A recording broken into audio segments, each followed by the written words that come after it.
And I'm back. Hi, everybody. Did you miss me?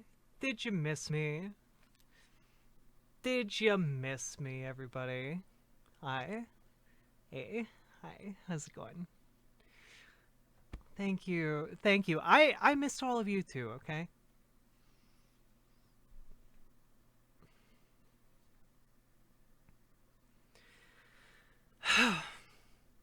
Let's do some more stuff. Good. So, I actually watched part of this debate. Um, and it's basically from earlier this year. By earlier this year, I mean like a couple weeks ago. And it's essentially a debate between John Bolton, who is known for being a bloodthirsty war criminal and war hawk as well, and Yanis Varoufakis, who is basically like an economist. I think he was head of the economy in Greece for a while. Um, and by the way, Prophetic Keys, thank you very much for hitting that follow button, friend. I appreciate it. Um, and I was watching it, and it's really interesting because John Bolton, despite being a massive piece of shit, he undeniably is. Undeniably is. Um, he lives in a relatively grounded reality, right? Whereas like Donald Trump, totally different planet, along with most of the other people in his administration. Um, John Bolton, however, lives on this planet, largely has a lot of views that are derived from a lot of the like political realities that exist in our world, and he has like, I'm not saying he has good ideas, but he has ideas of how to fix these things. Now, I think these ideas are horribly misguided, and I think that these ideas do a lot of harm to society. But this is something that fundamentally makes the debate more interesting than just like uh, two people who live in completely different universes, you know? Um, and Giannis has a pretty good idea of like reality in general, I think. So I was watching it. I found it really interesting. I didn't watch the entire thing. I just watched part of it, and we're gonna watch it. See what you guys think. If we get bored, we can turn it off, or we can forge ahead. Okay. Um. Okay. We'll be going pretty fast here. Okay. All right. Okay. Okay. We are ready to go.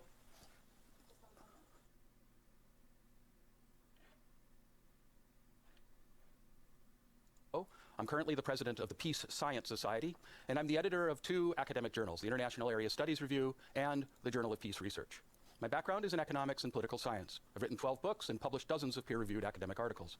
My most recent books include the forthcoming Fragile Bargains, Civil Conflict and Power Sharing in Africa, co-authored with Cora Storm, published by Cambridge University Press, and Limited War in South Asia, 1947 to volume pretty 2014, co-authored with Kaushik Roy and published in 2018 by Routledge. My research interests topics such as trends in armed conflict, peace building, bureaucratic politics, applied game theory, and democracy. I will moderate today's debate. Let me now introduce our two honorable and distinguished guests.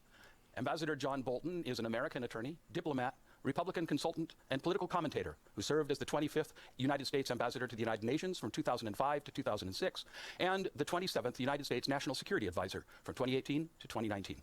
He has also served in various positions in the U.S. administrations under Presidents George W. Bush, George H.W. Bush, and Ronald Reagan. Ambassador Bolton is the author of three books: Surrender is Not an Option, Defending America at the United Nations and Abroad from 2007. I got you. How Barack Obama is Endangering Our National Sovereignty from 2010. And The Room Where It Happened, a White House memoir from 2020, where he describes his time as National Security Advisor for U.S. President Donald Trump from April 2018 to September 2019. Professor Yanis Varoufakis is the member of Greece's parliament and parliamentary leader of the Mera 25, the Greek political party belonging to the Democracy in Europe Movement 2025, Europe's first transnational pan-European movement. Previously, he served as Greece's finance minister during the first 6 months of 2015 as a member of Syriza, and he led negotiations with Greece's creditors during the government debt crisis.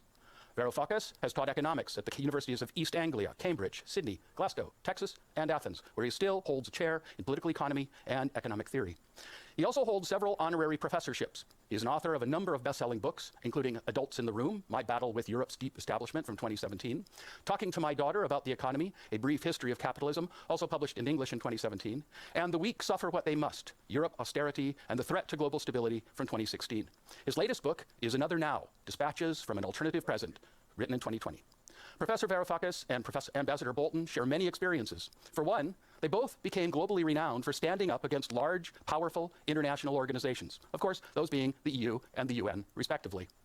They both fought fiercely to protect what they regarded to be in their own countries and the world's best interest. They're both dedicated public servants. They're both articulate and intelligent advocates of their respective worldviews. This is where their differences become evident, which we shall see in today's debate. The topic of our debate is global stability a pipe dream? Global stability certainly is not the way one would describe 2020. The pandemic rages. The online nature of this debate stands in testimony to that. In addition to the pandemic, armed conflict persists or has begun anew in different parts of the world. International tensions are growing. The threat of economic instability and insecurity is palpable. Is there a path towards regional and global stability? We look forward to hearing Ambassador Bolton and Professor Varoufakis discuss challenges. The whole debate is an open forum, and you, in the online audience, are welcome to tweet questions by using the hashtag Holberg2020. Please, Ambassador Bolton, the floor is yours. Well, thank you very much, and I appreciate the opportunity to be with all of you today, even if only virtually. And it's a great pleasure and a great honor to be a participant. I thought, from my perspective, although I think the answer to the debate question... I do have to say, this is not something that I don't think I've ever listened to him talk before. His voice does not go with what I imagined from that mustache, okay? I don't know what exactly I was imagining with the mustache, but this wasn't it, you know? Question is quite easy. It is a pipe. Global stability is a pipe dream. The most interesting thing to do first would be to talk about some of the threats to that stability, at least as I see it from the perspective of the United States. And I'd like to distinguish between threats at the strategic level, which are long-term and necessarily complex, and threats at the more immediate level, which are is the speed more good, imminent, or could it be faster? Some would say more dangerous in the short term, no less complex in their origins or their effects, but which tend to crowd out the more strategic questions, which I think is always dangerous. But at the strategic level, I think there are two principal global threats to the United States and therefore to global security. The first is China, and the second is Russia. China, I think, is the existential question for the West, exactly, for the Chad, democracies as a whole during the 21st century. I am it is the pursuing meme. Domestic and international policies that I think are wholly antithetical to our interests and values. Just looking at China domestically, I wouldn't describe it as a communist country anymore. I think it's just a good old-fashioned, thoroughly authoritarian country. True! Guys, I remember watching this video, and I actually listening to it because I was driving my car at the time, and just going like, what?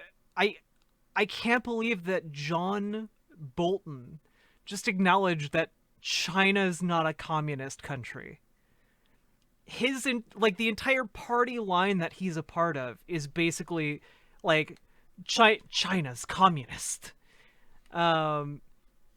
I was very surprised. I'm surprised at how grounded he is in a relatively similar reality. Relatively. For its people, it's created social metrics so that the state can rate each of its citizens.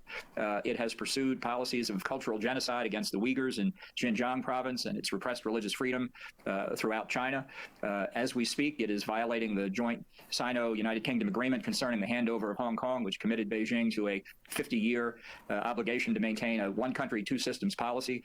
Just yesterday, it jailed 4 of the most significant leaders of the democratic movement in Hong Kong. It's clearly moving to suppress any incipient freedom of thought outside the Communist Party. And that's just what it does on an average day domestically. Internationally, it's engaged in hostile, near belligerent activity in the East China Sea, particularly aimed at Taiwan, a thriving democracy just off its coast. It is in the process of trying to make the South China Sea a province of China. It's actually declared a provincial capital. It is building air and naval bases that is constructed on islands and rocks and reefs that on a good day are only a few inches above the waterline, attempting to turn what are now international waterways into a Chinese lake. It has attempted to intimidate countries with which it shares a land border in Southeast Asia, and most recently, just in the past few months, along the line of actual control with India in military clashes. It is currently building its first blue water navy in 500 years. It has one of the world's largest and most sophisticated cyber warfare programs. It is building area denial and anti-access weaponry to keep navies well away from its coastline. It has an active anti-satellite program intended to blind satellites in Earth orbit. And it has engaged in a substantial buildup of its nuclear and ballistic missile capabilities. It has attempted to use the rules of a liberal international system entirely to its own advantage, pursuing a mercantilist trade policy within the World Trade Organization. It has weaponized what are apparently commercial companies like Huawei and ZTE in an effort essentially to take over the fifth-generation telecommunication systems being constructed all over the world. This is not a China that, as some of its advocates have said, is engaged in a peaceful rise to become a responsible stakeholder in world affairs. The predictions that were made about China. I don't know of any country that I can think of off the top of my head that has ever had a peaceful rise to global prominence and power. Okay? But also, all of the things he just said, all of them, are pretty much true. You could make some quibbles about a few of them, but all of them are pretty much true. The situation in the South China Sea, for example, is actually a pretty big problem when it comes to like international shipping. Also, Death Priest, absolutely $600 ain't enough. True. Ain't nearly big enough. And we'll talk more about that tomorrow. Some interesting pieces have been coming out, and I had them up on my screen somewhere, but I lost them, and now we're doing this. But I just want you to know, I stand with you, solidarity, comrade. It absolutely is not enough. After Deng Xiaoping began his significant reforms in the mid-1980s have not come true in the international sphere, as I've described, or in the domestic sphere. Quite the contrary, China has not moved in anything like a more democratic direction. Xi Jinping is the most authoritarian leader of China since Mao Zedong. That's what we confront. And to ignore this reality, I think, is to invite further challenges from China and further threats to international peace and security. Russia, on the other hand, is a declining country. It's a one-horse economy, oil and natural gas. But since it has thousands, perhaps tens of thousands of nuclear weapons, it's a country that has to be taken quite seriously, and I think we do. It is under the rule of another authoritarian leader, Vladimir Putin, who I think is unfortunately, playing a weak hand very well. He has made it clear he thinks that the collapse of the Soviet Union was what he called about 15 years ago the greatest geopolitical catastrophe of the 20th century. Now, I think it was one of the best ways you could imagine to end the 20th century. Putin obviously has a different view, and he's tried to reestablish Russian hegemony in much of the space of the former Soviet Union, as well as trying to reestablish Moscow's influence throughout the Middle East. I think how the West handles Russia over the next few years is going to be extraordinarily important, particularly in Europe and the Middle East, but obviously globally as well. And we've just seen in recent months with the turmoil in Belarus and with Russia's active role first in helping to stoke and then in helping to get a ceasefire of the conflict between Armenia and Azerbaijan. Russia and China have their own complex dynamic. Chairman Perhaps we can Chad explore that rule the in US the questions. someday. But these are, Chadbot, let it be known that I was one of your long early time supporters, ahead, okay? the major threats that we face and the major threats to global stability. Now, at the more imminent level, I think the two greatest categories of threats are those caused by the proliferation of weapons of mass destruction, nuclear, chemical, and biological, and the sometimes related threat of international terrorism. With respect to the biological and chemical weapons threat, it's often not discussed. It's worth considering and remembering that those weapons are often called the poor man's nuclear weapon. We have seen in the United States and Europe, really around the world, something not dissimilar to what a biological weapons attack could look like. In our experience with the coronavirus pandemic, it has demonstrated that we are not prepared. We have not responded well. We can debate who's responded worse or who's responded better, but at least as the United States approaches 300,000 deaths estimated from the coronavirus, by whatever standard, it's utterly unacceptable. Yeah, Chatbot, maybe the poor shouldn't have been spending their money on nuclear weapons and the instead pursuit of biological weapons, food I'm afraid, has become and rent. much more something that That's why we're that getting terrorist these groups and rogue $600 audience alike would be interested in. The nuclear proliferation threat continues in North Korea and Iran especially. Both of these states remain strategically committed to pursuing deliverable nuclear weapons. And as we wrap up another presidential term in the United States, we can report 4 more years of failure to stop either North Korea or Iran from achieving the objective that they've been after for so long.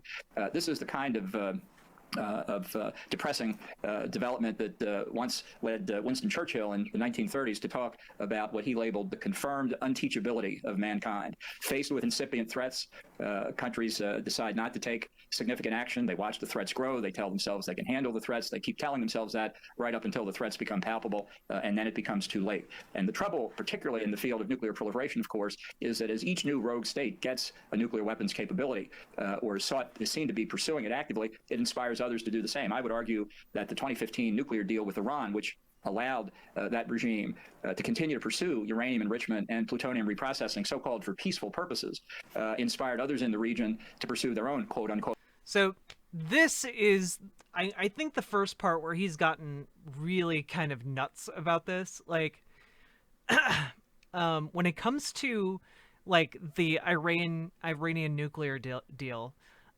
there were checks on, like, what they could actually enrich. None of the enrichment programs they had in place were capable of creating weapons-grade uranium, which is something that's really hard to do. In the United States, we haven't, like, made, I don't think we've made weapons-grade uranium in the United States for, like, a long time, because, like, it's just an expensive process that is hard to do. And, like, yeah, putting checks on it makes sense. And they weren't developing nuclear weapons. They only resumed doing nuclear weapons development after the United States pulled out of the peace deal. Quote, peaceful nuclear programs against the day when they would face a nuclear Iran. So proliferation, I think, remains one of the gravest threats that we face, and especially when you consider the possibility of combining it with international terrorism. This is something that we must continue to be worried about. The wave of radical Islamists. Oh, yeah. I mean, like, it absolutely makes it more likely that they're going to develop weapons-grade uranium when you have absolutely no incentive for them to continue, like, adhering to the deal where they said they were not going to make weapons-grade uranium. Like, that's the thing. Like, we bought ourselves a decade, and after a decade, we could have, like, renegotiated some kind of deal wherein, you know, they continue to not develop nuclear weapons. That's the whole point. But then we pulled out of the deal and torpedoed it, and, like, that essentially allowing them to immediately start doing nuclear weapons research and development because there's no incentive for them not to. That swept over the Middle East, beginning with the Islamic Revolution in Iran in 1979, has not receded. We see today in Afghanistan the Taliban continuing to make gains, possibly opening that country back up to become a haven for ISIS, Al-Qaeda, or other terrorist groups. Across the Middle East, we see Iran supporting terrorist groups like Hezbollah, Hamas, the Houthi terrorists in Yemen, and engaging. Damn. Sounds like us overthrowing Iran really screwed things up when religious extremism hasn't been abating in the 60 years since we overthrew it. Damn, maybe that was a bad move on our part. Maybe that spawned a lot of terrorism in the Middle East and supporters of terrorism. I don't know, just an idea. Engaged in conventional military activity in Iraq and Syria that supports these terrorist activities. We see Libya still engulfed in internecine conflict nearly a decade after the overthrow of Muammar Gaddafi. And on the streets of Europe and in America, we still see terrorist activity being undertaken. That last thing any of us want to see is another 9/11, but I am worried that as these conditions continued in the Middle East, unaddressed, unanswered, that we're laying the groundwork for more to come. And just one last point before I conclude. In the Western Hemisphere, something obviously of particular interest to the United States, I am unhappy to have to report that the authoritarian regimes in Venezuela, Nicaragua, and Cuba remain in place, what I once called the Troika of tyranny supported by outside forces like Russia, China, and Iran, oppressing their people. In the case of Venezuela, driving them to the level where the president of the International Committee of the Red Cross told me last year that having visited Venezuela and visited its hospitals, he said he hadn't seen worse facilities since his last visit to North Korea. This is a great tragedy for the Western Hemisphere. May not be a threat to global peace and security, but it's certainly a dismal picture might have here in the Western Hemisphere. Something to do not as with pessimistic, the actually, as I sound in the assessment. economic I think that, blockade of Venezuela that if might the industrial have democracies retain their ruined cohesion their and their will to hospital survive, system. that all of these threats can be overcome. But I think anybody who thinks it will be done easily and quickly is unfortunately badly mistaken. But thank you very much again for the opportunity to be with you. I look forward to the discussion and to responding to your questions and observations. Thanks again. I had to put on some Ambassador fluffy Bolton. socks. Professor Varoufakis, can you come in? Hello, the floor is yours. I certainly can, if you can hear me. Yes, thank you. Well, let me begin What a with dope a room huge he's in. thanks to you, Scott, as well as to the organizers of the Holberg debates. I hope that with my contribution I can stay close to the spirit of Ludwig Holberg and, from what I've read, his determination to ensure that Yeah, do each one you of us... guys want this faster? Because, like, this is a long video. Can we go faster? Would that be acceptable, or is this basically a pretty good speed?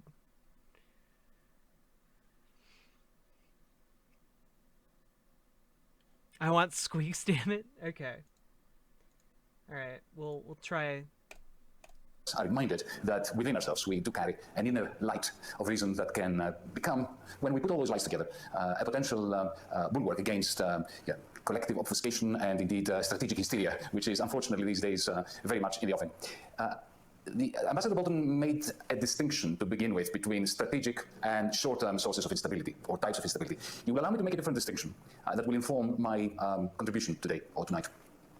It's the distinction between primitive instability on the one hand and systematic instability on the other hand. Let me explain what I mean by primitive instability. Any rivalry between superpowers or regional powers that involves conflict regarding influence, regarding resources.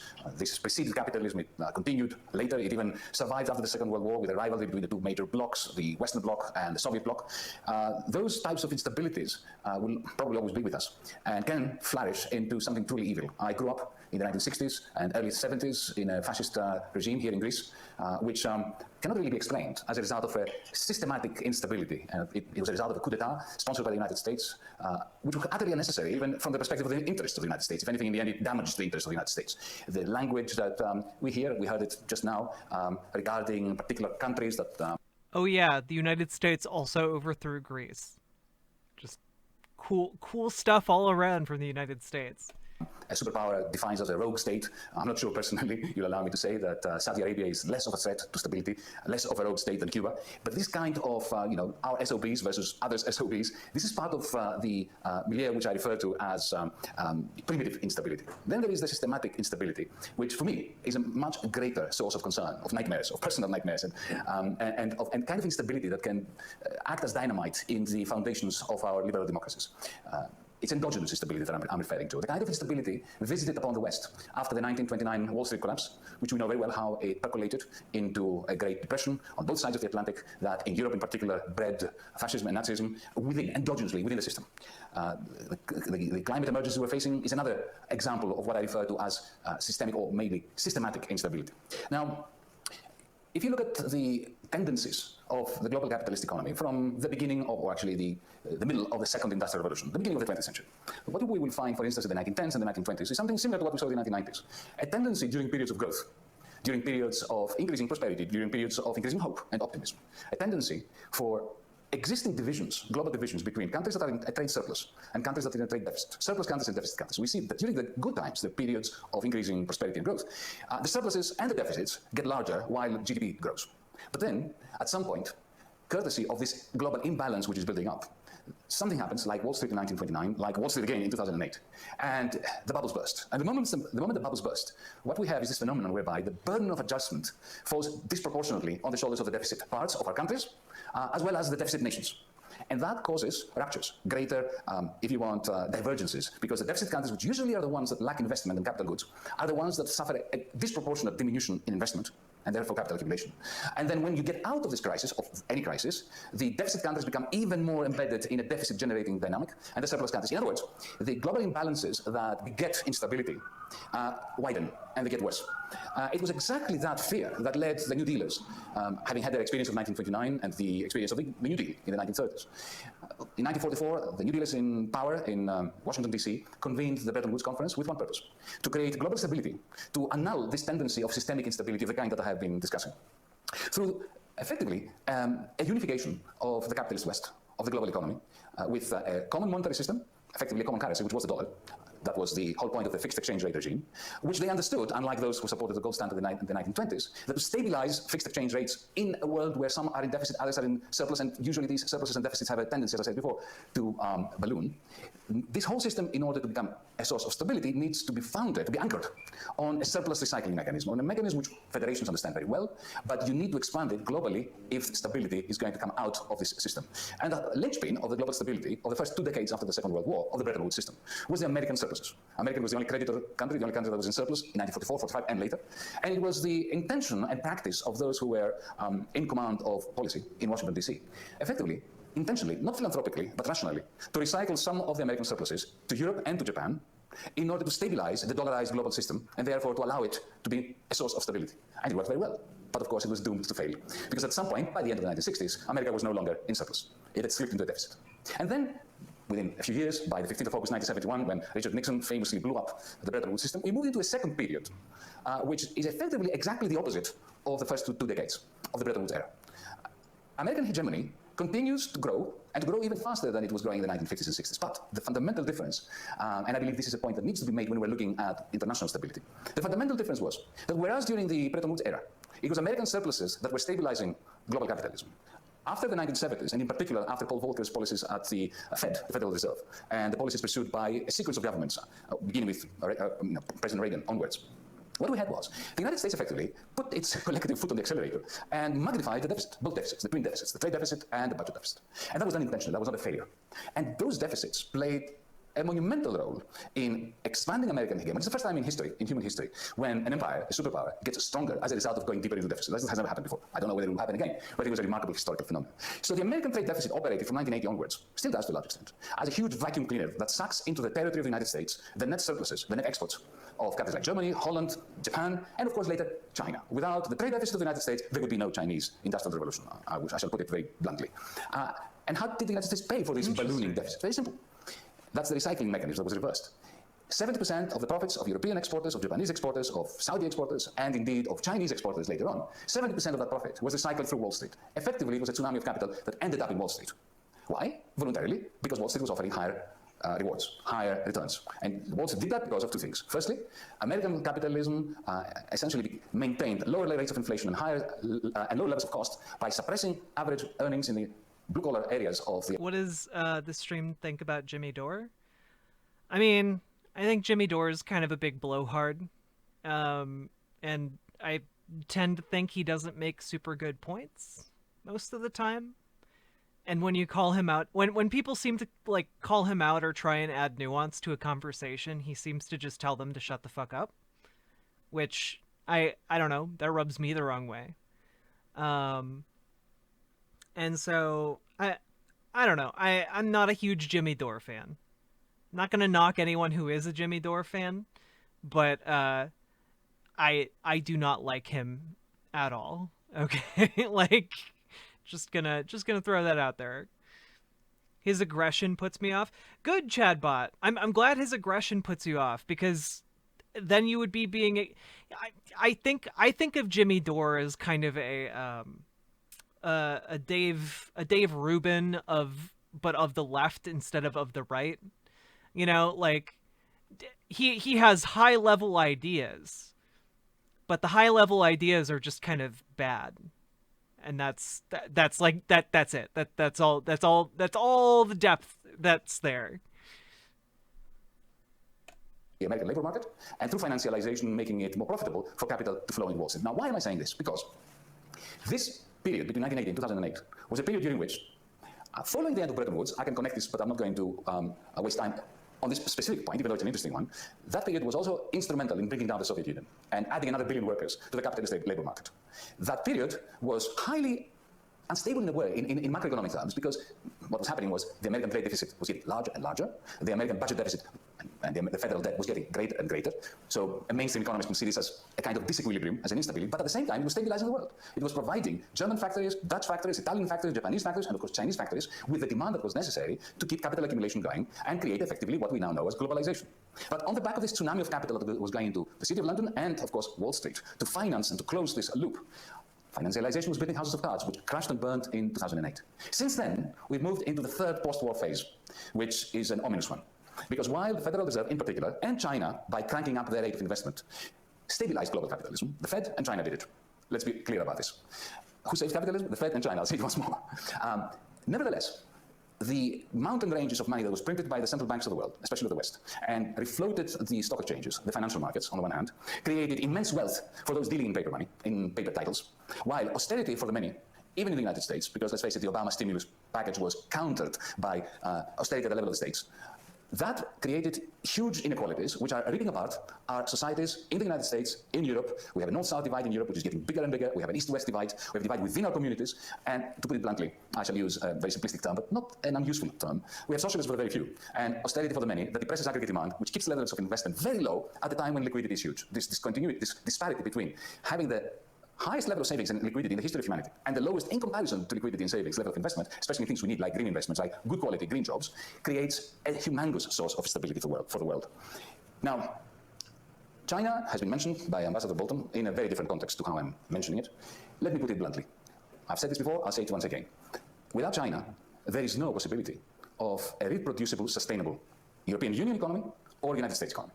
What we now have is a situation where 12 years of stagnation following the 2008 crisis, which saw massive liquidity in financial sectors and very low level of investment, that creates stagnation. A kind of perpetual secular stagnation, Larry Summers called it, even though I disagree on a lot of things with Larry Summers. On this, I think he's right.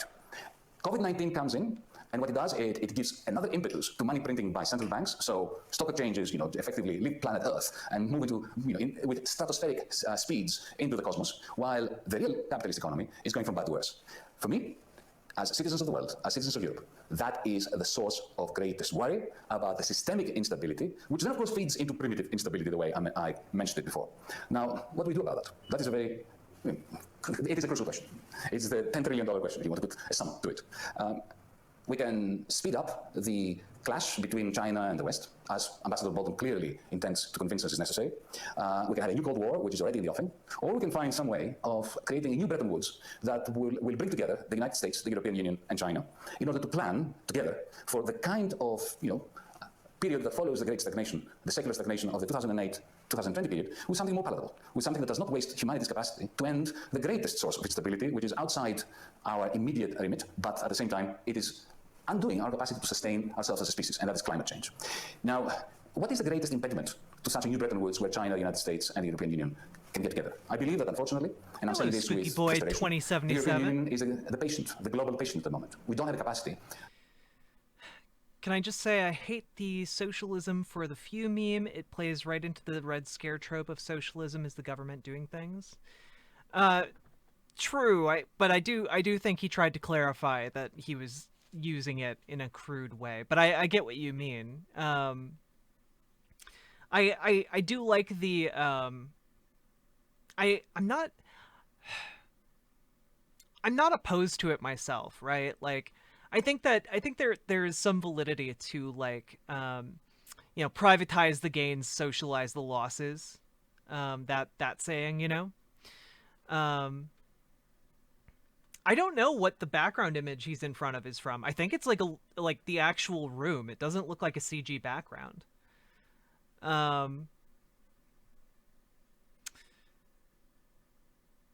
Let's see.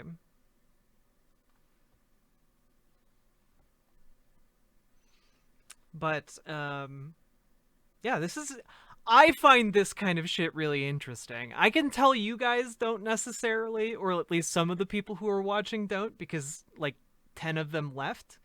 But yeah. To get together and to plan ahead. We do not have a capacity to effectively become sovereign as a European Union. Europe has never been less sovereign than today. We rely on China for digital technologies, particularly 5G, and for batteries. And we rely on the United States for our financial stability. Hello! Where is everybody today? I've had like half the viewership I usually do. As well as for defense. We are headless. The Henry Kissinger line, who do I call if I want to speak to Europe, remains even more powerful than ever.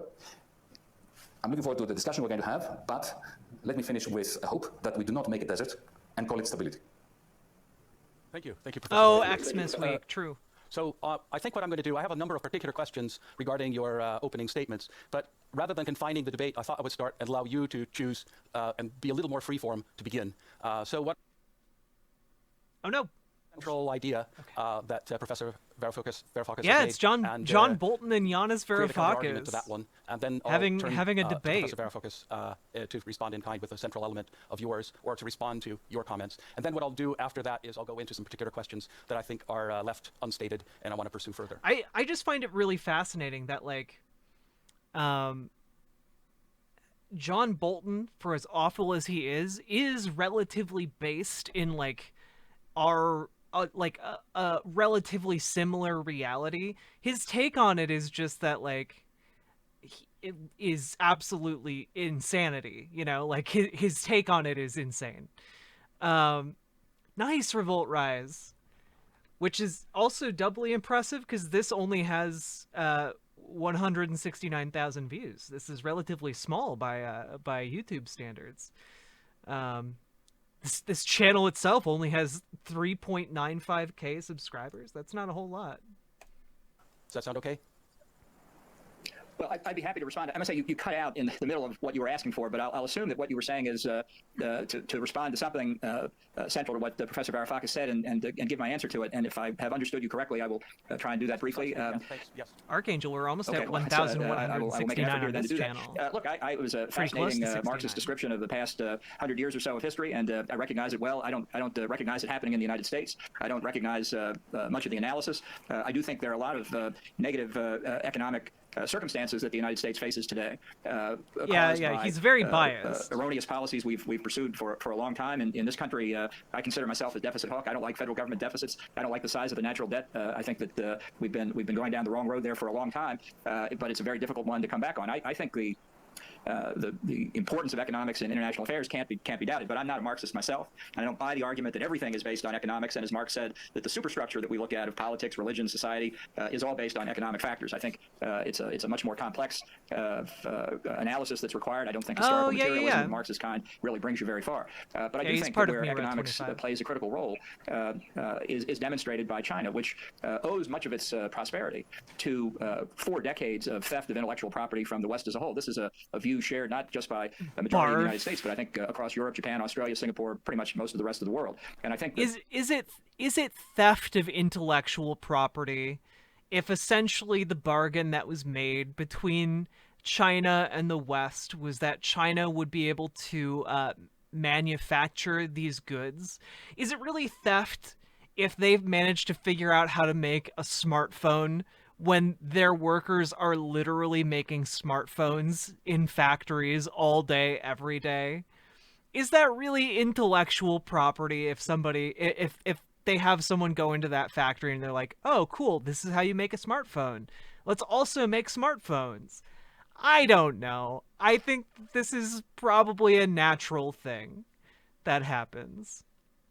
Yeah, essentially it was a deal. It was, we trade labor, you give us, we give you really cheap prices, and you give us intellectual property. Absolutely. Because in typical US fashion, United States arrogance was like, well, they're communist and they're poor Chinese people.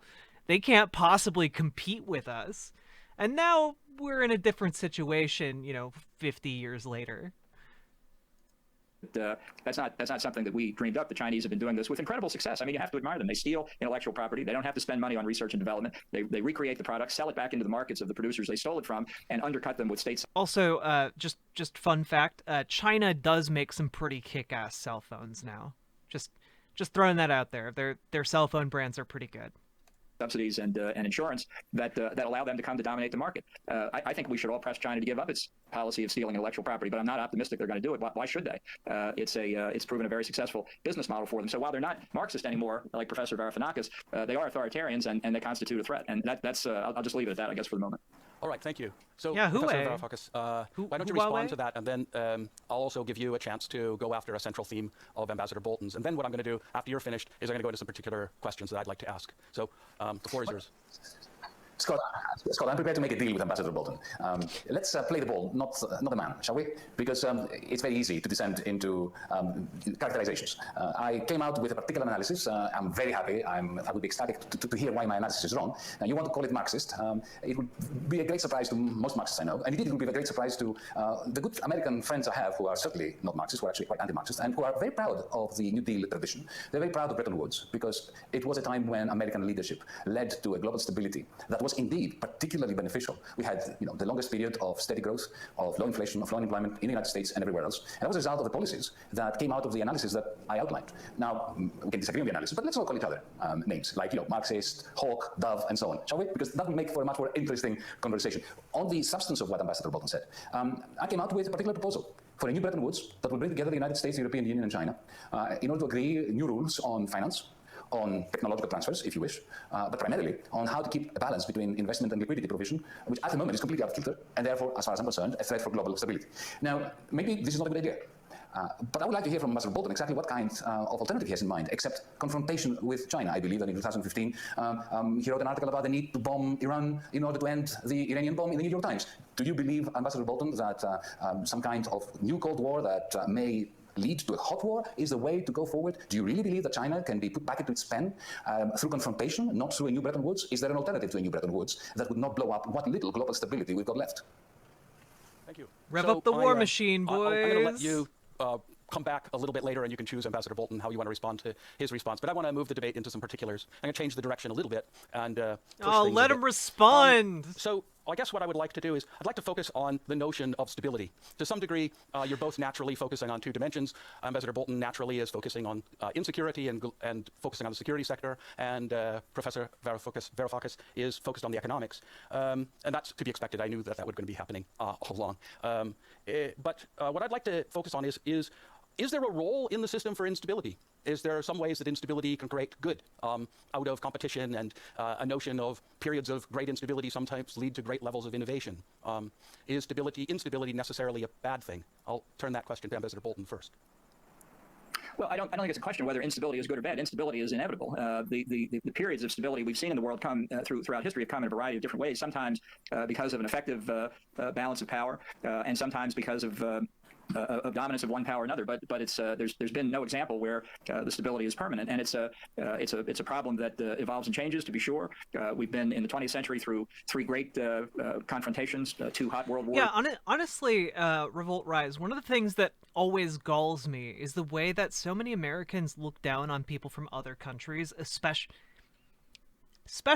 hot take, if they're countries that are predominantly non-white, I think that this is something that leads to an arrogance when it comes to Americans towards other people that assumes that, other nations that produce things are inherently producing something that is inferior. Yeah. This is wild to me. And an absolutely huge miscalculation when we're talking about international politics. One cold World War.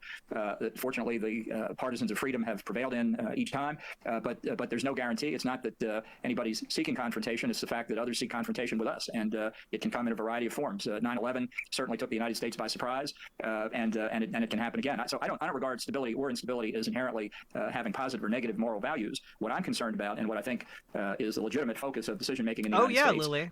Is how to protect American interests and values in the world, together with those of our allies, against external forces that don't wish us well, of which, unfortunately, throughout history, there have been a fair number. It was a privilege for the United States in its early days to avoid external confrontation, largely to seek stability in the Western Hemisphere. Although I think it's a mistake to call that isolationism, because while we were doing that, we were creating what is today the United States. As a country today, and for the last 100+ years, it's had global interest. It's been our fate to engage with the entire world and to provide, in my judgment, as much stability as we could through networks of alliances and institutions, some of which have been more successful than others, but which have at least given those who want to join in the a common approach that we and many others hold to see a stability, or at least to create structures of deterrence. Yeah, he did just say that the United States doesn't seek confrontation. Sure, bud. Sure. Against those who would rather structure the world in a different way.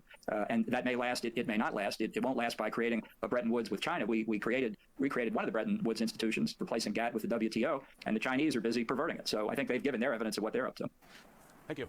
Professor Varoufakis, I'll pose the question, but what I really meant, and probably imprecise on my part, but I meant the outcome or the result of instability could be bad or good, not in the stability or instability in their own manner being good or bad. And one thing I'm thinking about is the prospects of innovation occurring due to competition. I love due how to things awkward like that. he What's your is. take on that question?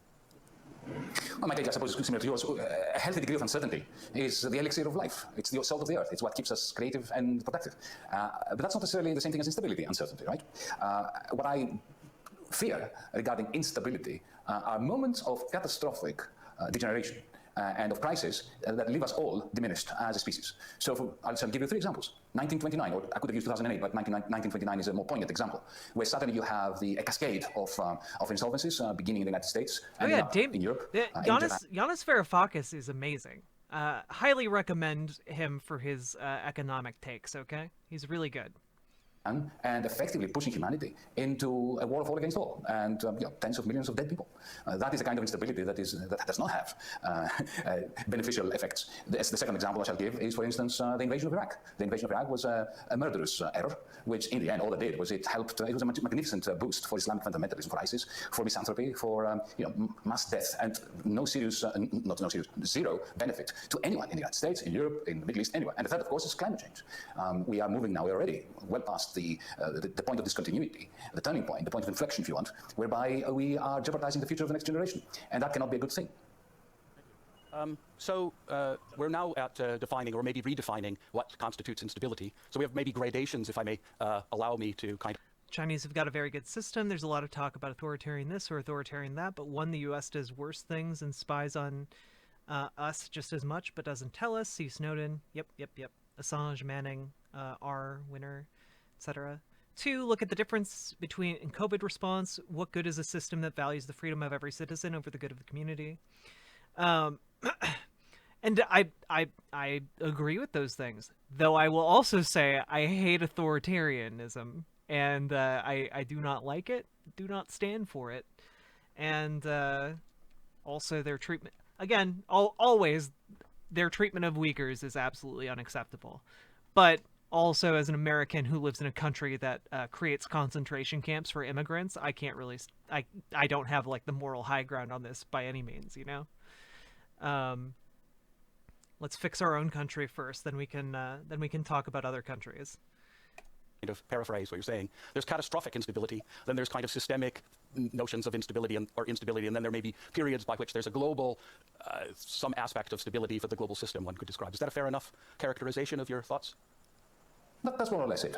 There is uncertainty, there is a kind of disequilibrium which begets creativity, and that is always a positive force, a force for good, but that has to be managed at a macro level, whether you are talking about the nation state or indeed globally.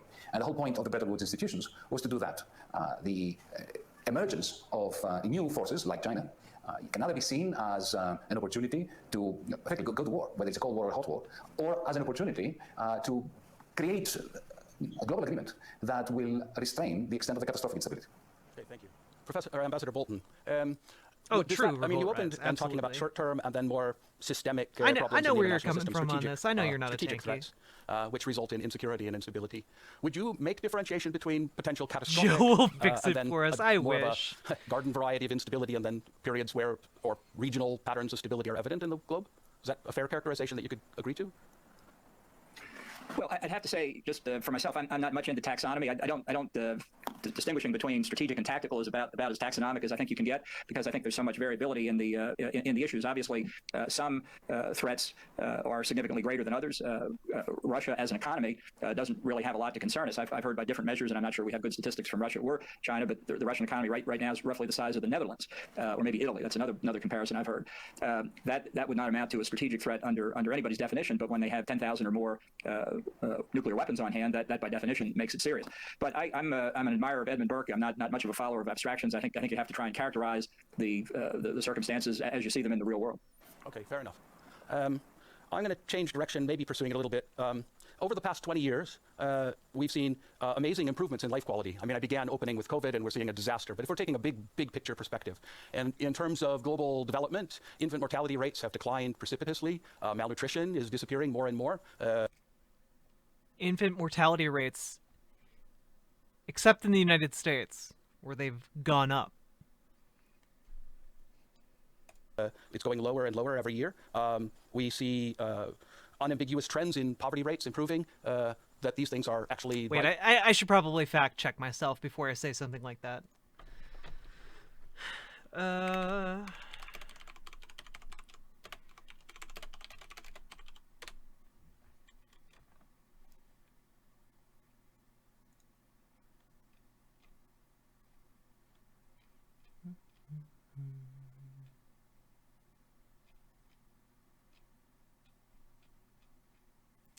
Let's see.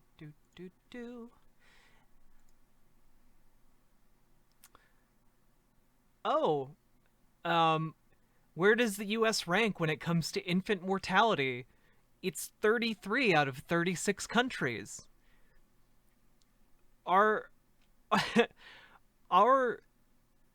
infant mortality rate is 5.7 deaths per 1,000 live births. The lowest ranked is Iceland, with 0.7 deaths per 1,000 births. So literally, there are countries that are several times more effective at treating births and the birthing process. Where's Australia? I have no idea, but like we're bottom of the barrel when it comes to health outcomes. Lights occurring that tend to be blinded because the bad news crowds out good news, and gradual change in the ability to get a bicycle instead of having to walk somewhere, things like that don't make the news.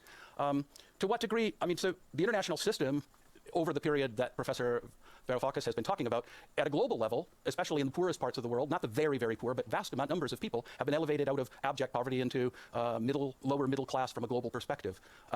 Is this a sign of possibilities of where the world works together, or is that coming out of nowhere, or where are those good things occurring out of bad? I'll let Ambassador Bolton, or no, I'll go for Professor Varoufakis first. Well, thank you, Scott. There's no doubt that the... Okay, I take it back. It has been dropping in the United States, but like in 2016, it was around 6 per every 1,000. So it's only dropped by like 0.3, and that's still incredibly high in comparison to the rest of the world. Sorry, just needed a fact check. All right.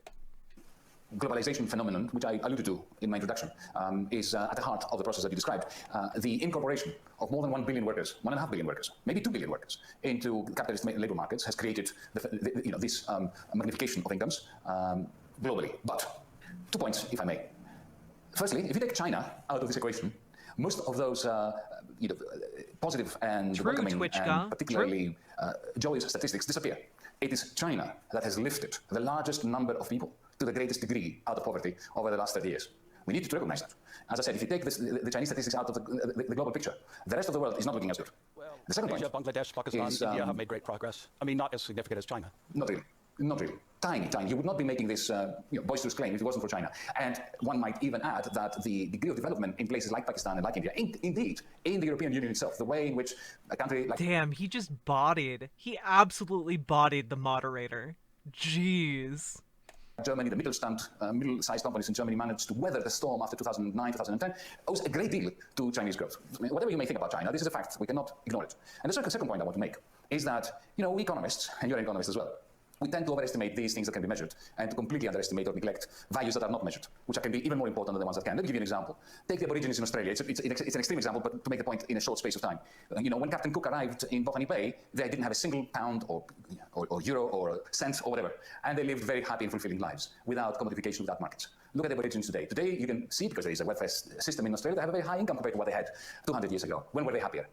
Today, it is a community in dire straits. The same thing can be found in communities in India. Since you mentioned India, look at the number of suicides amongst Indian farmers whose income in monetary terms is going up, but whose lives is diminishing sharply. Look at the deaths of despair in the United States itself. The number of people who die unnecessarily from depression, from obesity, from diabetes, from ill health that is a result of poverty within wealth. That is the worst way of being poor, by being surrounded by wealth. Same in the European Union. We have so much unnecessary suffering, which is a result of a failure to take the tools that capitalism has created Yanis for us, Varoufakis. the wonderful machinery, the robots, the new technologies, the new commodities, and press them into the service of human happiness. Thank you. Ambassador Bolton, I'm going to push you a little bit to move in the economic sphere. I know that you began your career at USAID, working with McPherson. I actually had the pleasure of teaching a class with him together when he was the president of Michigan State University. Is he kind of geeking out right now, or is that just my interpretation? Is he kind of like, is he really geeking out over talking to John Bolton? Really? But what I want to do is push you. I know that you have a law background, not an economics background, but having been at USAID, a little bit more on your perspective on the question I asked, and maybe a response to Professor Varoufakis. Well, I think the record is pretty clear, and if it's not, I'm sure the professor will correct me. But 35 years ago, Deng Xiaoping began an incredible transformation inside China, abandoning Marxist. I guess I shouldn't use that word, but that's what he would say. He abandoned Marxist principles. He said it doesn't matter whether the cat is black or white, but whether it catches mice. He said to be rich is good, and he stripped away policies that had been implemented since 1949 to cause enormous destruction, the decentralizing control of the economy, abandoning the mindset that had led to the Great Leap Forward in the 1950s, which caused more human devastation than any other act in known human history, beyond war, beyond actual hostilities. They're engaging in state capitalism, my dude.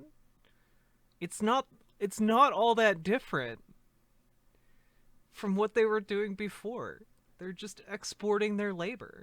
Tried to claw China back from the catastrophe of the proletarian revolution, and he had achieved substantial success across the board. And so the phenomenal economic growth in China, which obviously contributed to averages and levels worldwide, was something that I think you can trace almost like a laboratory experiment. What's fascinating now about China is that beginning with Hu Jintao and now continuing with Xi Jinping, all the evidence that I think we can see is that they are abandoning the reforms that Deng Xiaoping brought into place. They're re-centralizing control. They're imposing constraints and limits on what Chinese and foreign businesses can do. I think that will inevitably add to the social strains in China that we still see flowing from the one-child per family policy. I don't know how you measure one child per family in economic terms, but it was a disastrous concept, and its full social effects are still being felt. So it's the idea that somehow what we owe to China is Deng Xiaoping. Oh yeah, the one-child policy was a big one of those big whoopsie-daisy kind of moments. Recognizing that Marxism was failing. And I think, and I will speak as an alumnus of USAID, we've seen economic growth in so many of the countries that AID... Let's see. Making a basic statement of commitment to those that are born, i.e. we will care for you even if your folks are too poor to pay for you, would lead to things getting better. If these people who are so hell-bent on protecting the unborn changed focus to those actually born, things would change. It's actually demented how some people lack or care for actually living allows U.S. child healthcare standards to slip so low. Yeah, I mean, like, the issue is it's really easy. It's really, really easy to fight for the unborn, right? Because the unborn can't speak for themselves, right? And for them, like, for people who are pro-abortion, that's a good thing. Like, for people who are anti-abortion, it is a horrible tragedy that these children cannot speak for themselves, and therefore they must speak for them, which means that they're effectively empowering themselves with, like, the ability to speak for, millions of silenced voices, right? It is almost an appeal to authority. Almost a I don't know, and it really demands nothing of the people who are advocating for it. It doesn't demand higher taxes. It doesn't demand changes in spending. It doesn't demand really all that many changes in policy. It just or in their personal lifestyle. All that it really demands is infringing on other people, and those other people deserve it in their worldview, right? And I mean, and once you get to the point where you're thinking millions of people are being murdered every year because of pro-choice activists, I mean, like I think these people are too far gone. There's like no rational argument that you can make to reach them, because they've already accepted that their enemies are willing to kill millions of babies. So like, it's it's kind of a no-win situation there, right? I wish too that we could prioritize people who have actually been born, people who actually have agency and thoughts, and I wish we could prioritize that, but these people pose a huge threat because they don't care about. I mean, I'm not even going to say they don't care about people who are born. They just care more about stopping this other problem that has no good solution, and all of the knock-on effects of that problem are things that they don't really have to deal with because they're anti-abortion. They're not pro strapping mothers down and forcing them to give birth, even though that's what it would call for, right? Like, I don't know. Yeah, there's a whole lot to this that's pretty fucked.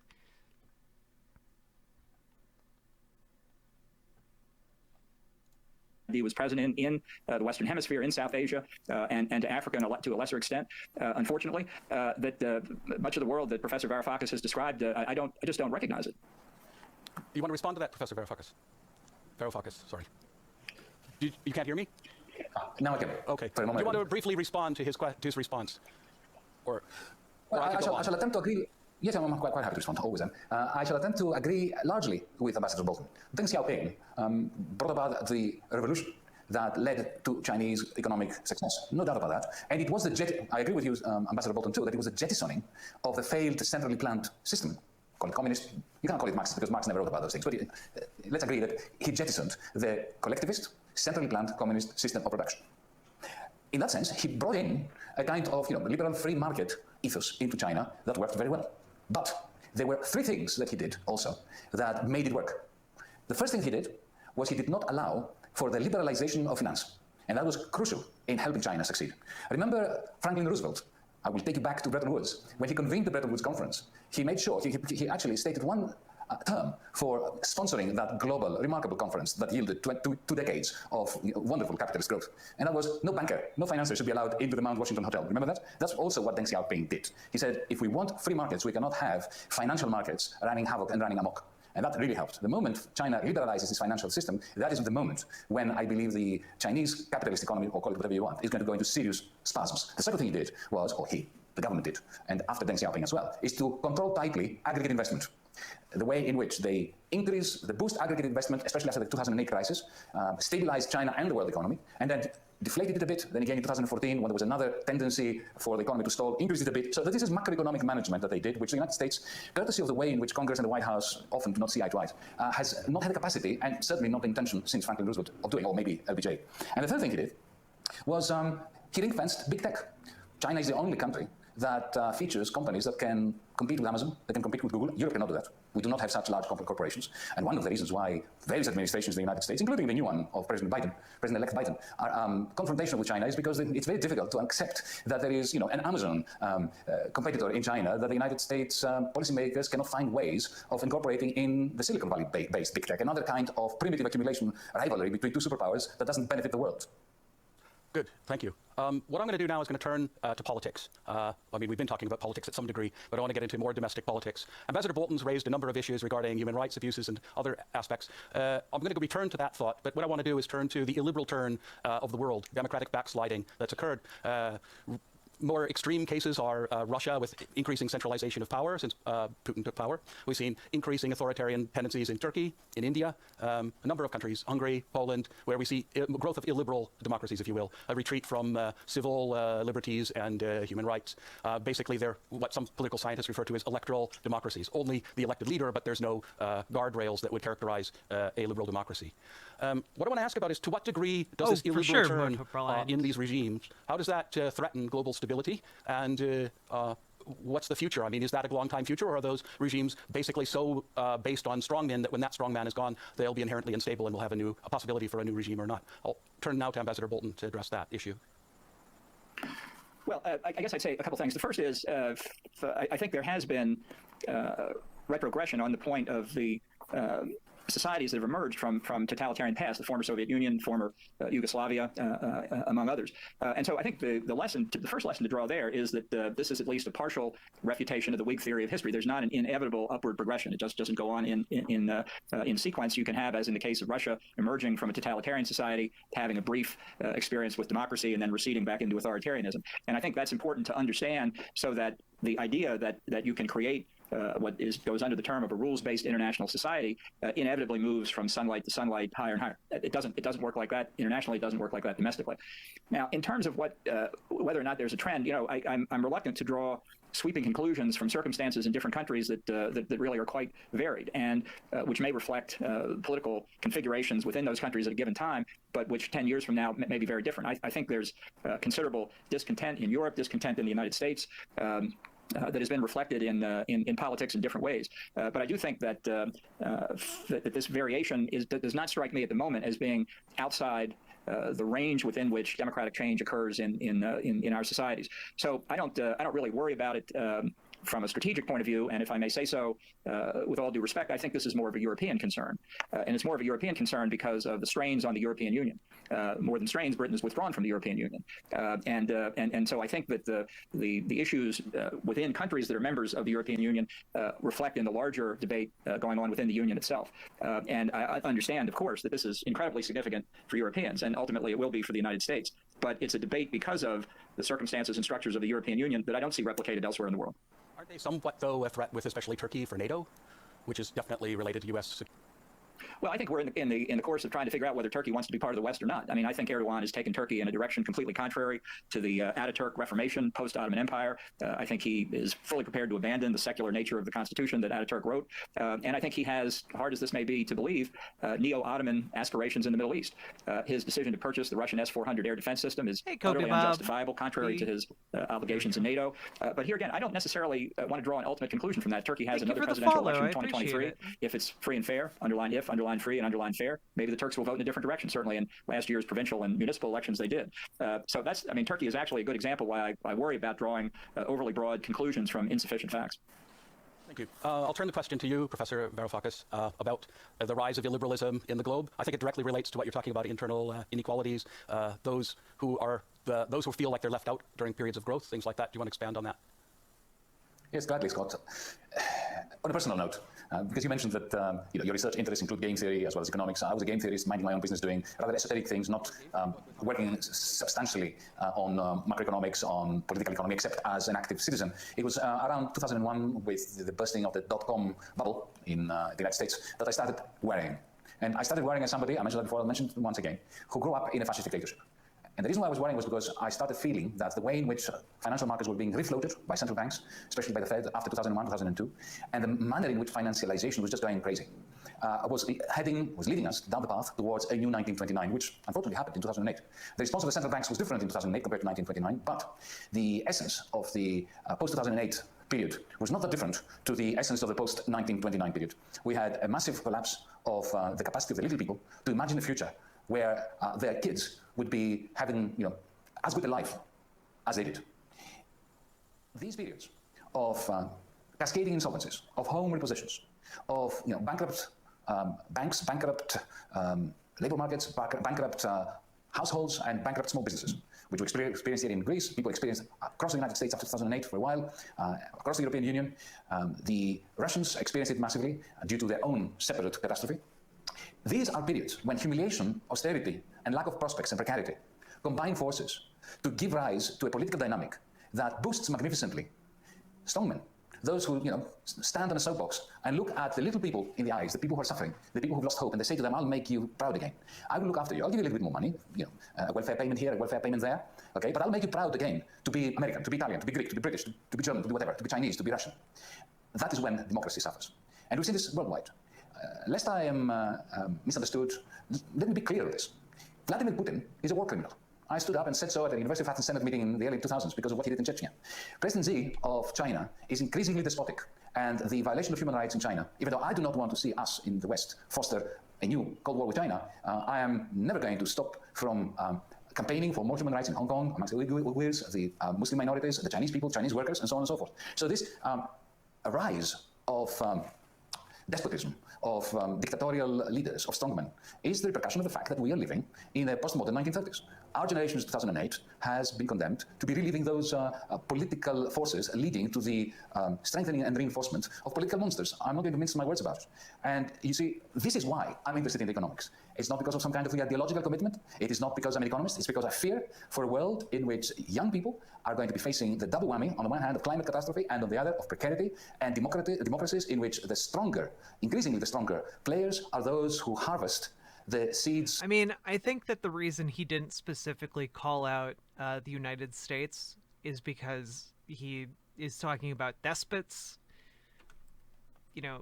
authoritarian despots. I don't think that you can claim that the United States has an authoritarian system. I think it's a very narrow discussion at the moment.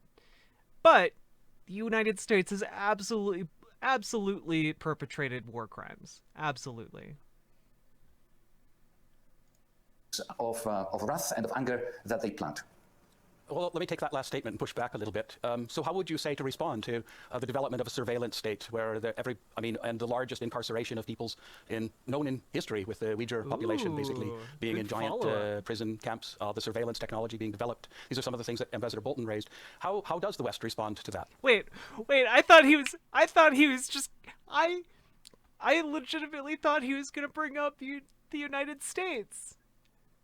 All of what he just said applies to the United States. We've been collecting data on citizens for fucking over a decade now. We've known that. We literally have known that. Snowden revealed this. Holy shit. Yeah, I mean, the United States has literal mountains of servers that collect data about every single person in the United States. The NSA has these things, and we've known about them. We've known about these things publicly for a long time. And the other thing is, I thought he was talking about the United States' concentration camps. He's still talking about China. I thought he was talking about the camps that we constructed 8 years ago with Obama. Jeez. Yeah, they at least know about their social credit score. Yeah, that's absolutely fucked as well. But I also don't deny that there's probably going to be a push for that in the United States at some point. I need to take a break to use the bathroom because I've been drinking water, and I will be right back. We'll play some of this. Okay, we'll play some music, and it'll be good. And you all stick around. I have to take a break. My bladder is going to break. Okay.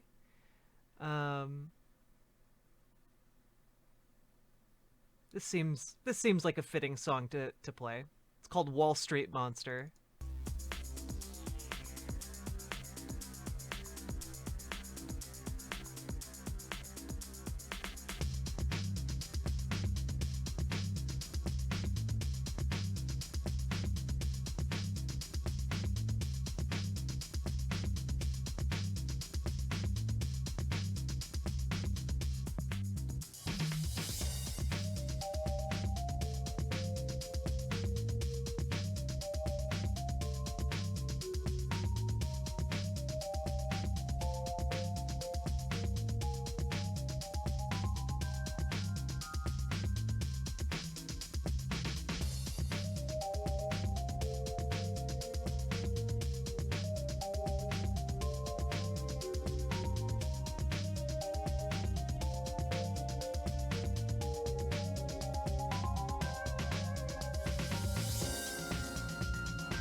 executed.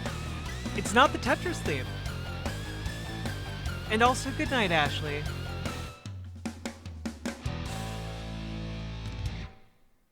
It is actually Luigi's Mansion, Dark Moon. The track is called The Clock Tower. And you can get it over on Overclocked Remix for free. It is by... Oops.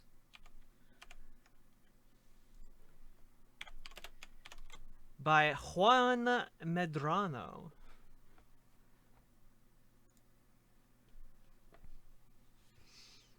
Luigi's Mansion always had really good music.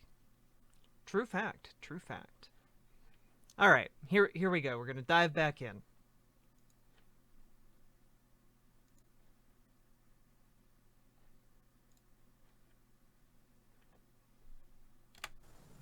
Make any kind of accommodation of China, the new Bretton Woods process that I am proposing, conditional on human rights. The old-fashioned approach. Engagement, not confrontation. But you see, there is an issue here, and that is my great concern. I'm not so sure that the ones who wax lyrical in the United States, or indeed in Europe, about human rights in China, are that concerned about human rights. They're far more interested in Alibaba and other large, big tech Chinese corporations, as well as the financial system in China that Wall Street and the City of London would love to get their hands on.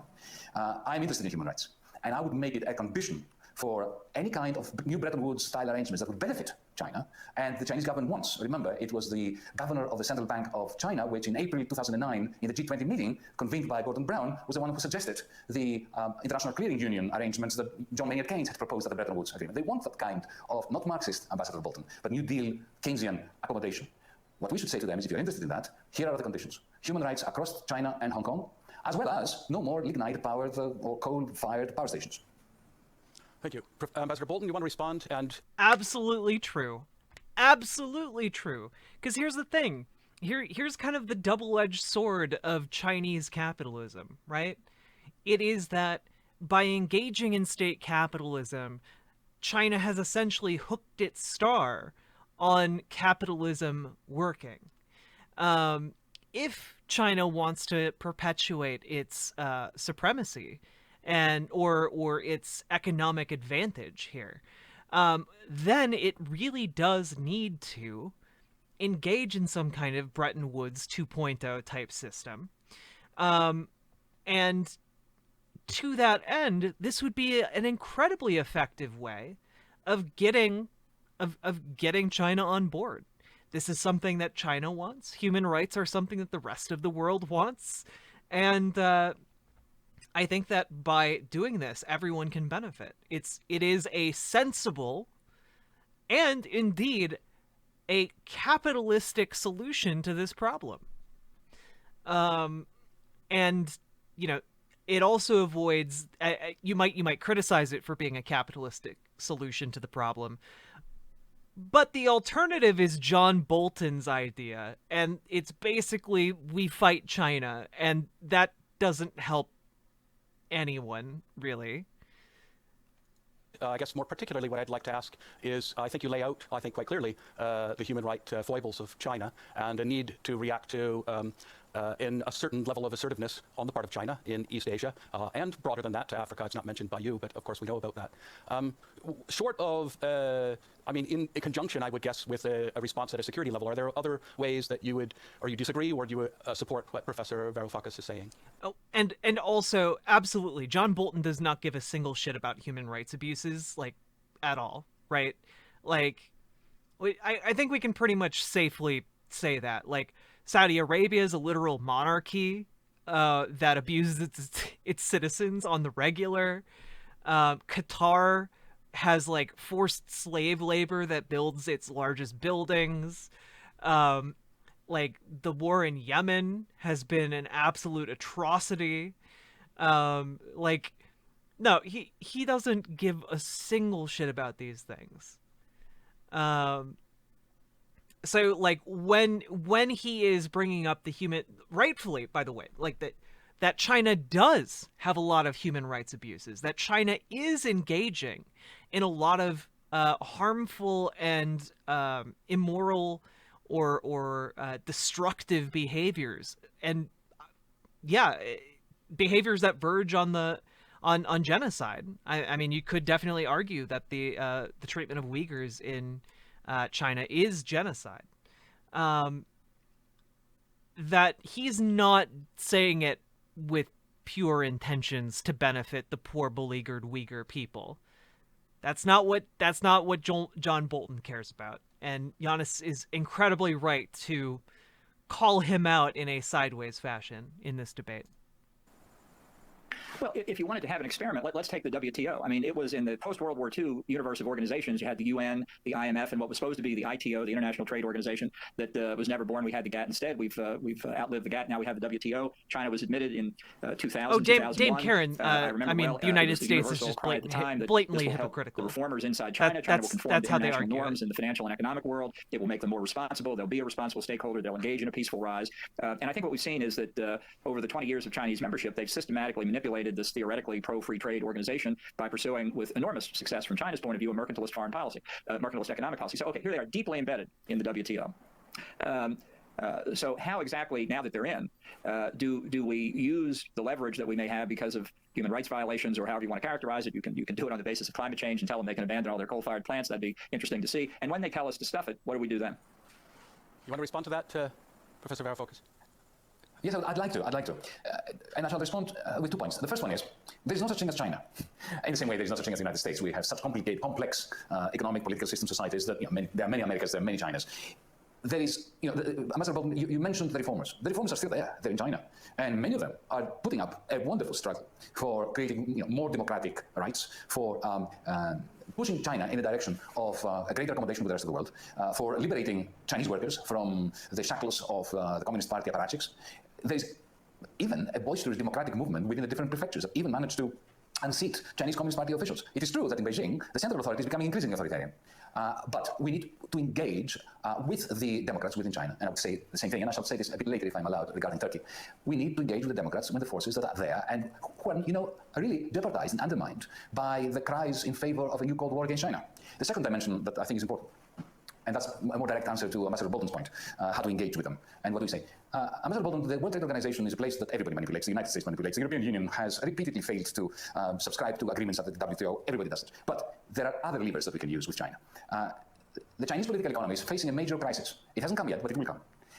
They cannot simultaneously grow the way they need to grow to maintain political stability and redistribute income, money, from investment which is unproductive to internal consumption. For that, they need an international project, an international agreement with the European Union and with the United States in particular that will allow them to rebalance the Chinese economy. That means fewer exports compared to imports. It means a number of moves in the direction of liberalizing the Chinese economy without losing aggregate demand. At the moment, the European Union is exporting deflation to China because we are constantly cranking up exports to the Chinese economy, undermining them. They understand that. They understand that the crisis is coming and can only be prevented if there is an agreement with the United States and the European Union. That, I think, is the way in which to manage a China that returns from the brink towards which the central government of Beijing is pushing the country by means of the increasing concentration of power in the hands of one man. Thank you. You actually took the question I was going to follow up with, but I'll turn that question to Ambassador Bolton. How sustainable is growing centralization of authority in Moger 6969? We're watching this at 1.75 speed because it's almost 2.5 hours long, and frankly, ain't nobody got time for that.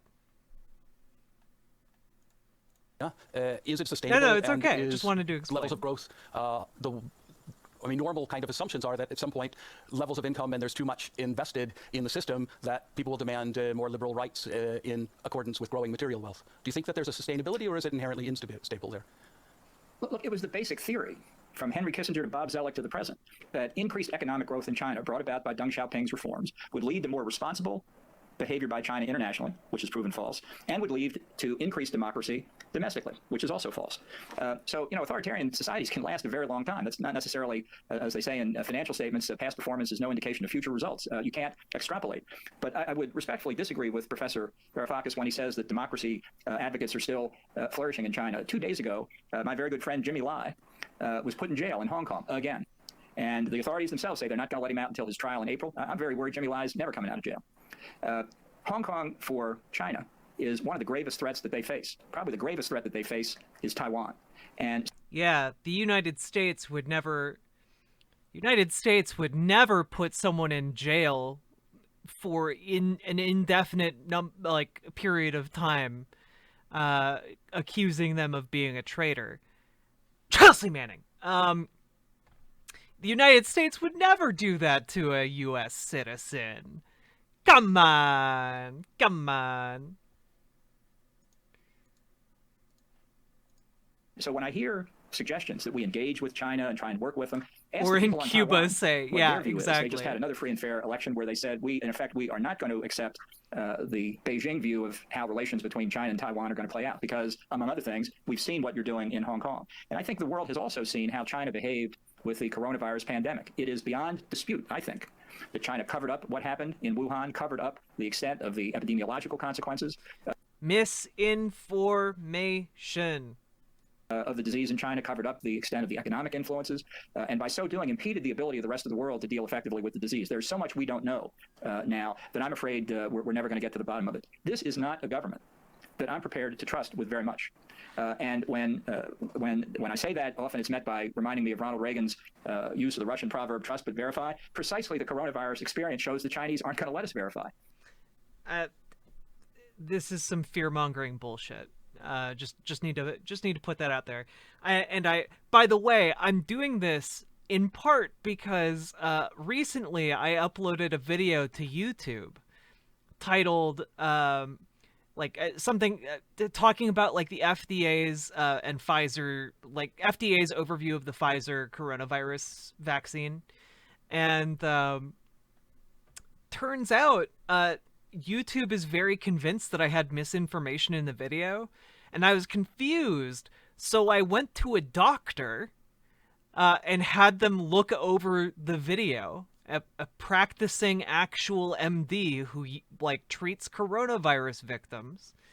Yeah, the video itself didn't have misinformation, but he thinks that maybe you guys in chat might have gotten me in trouble, okay? Just whenever it comes to coronavirus, I'm gonna be very clear about misinformation or possible inaccuracies, and I want it to be very clear that there is no credible evidence that the COVID-19 was created in some kind of Chinese battle lab, okay? Absolutely none. So you can't trust and you can't verify. I would rather take back the reins of our dependency on China. And I think, in effect, that's happening without conscious policy. I think people now see the political risk of doing business in China is much higher than they realized. They should have probably... Oh, yeah. Yeah, capitalists are going to willingly not do business with a country that has over 1 billion people in it. Yeah. We're going to cut ourselves off from a billion-plus person market. Sure, yeah. That's how capitalism works. They're just so ethical. Realized it before, but on their own, without government direction, we're seeing an unwinding, a diminution at the margin of increased investment, an unwinding of some of the existing investment, because people will price in the political risk of dealing with the kind of government that we see in Beijing now.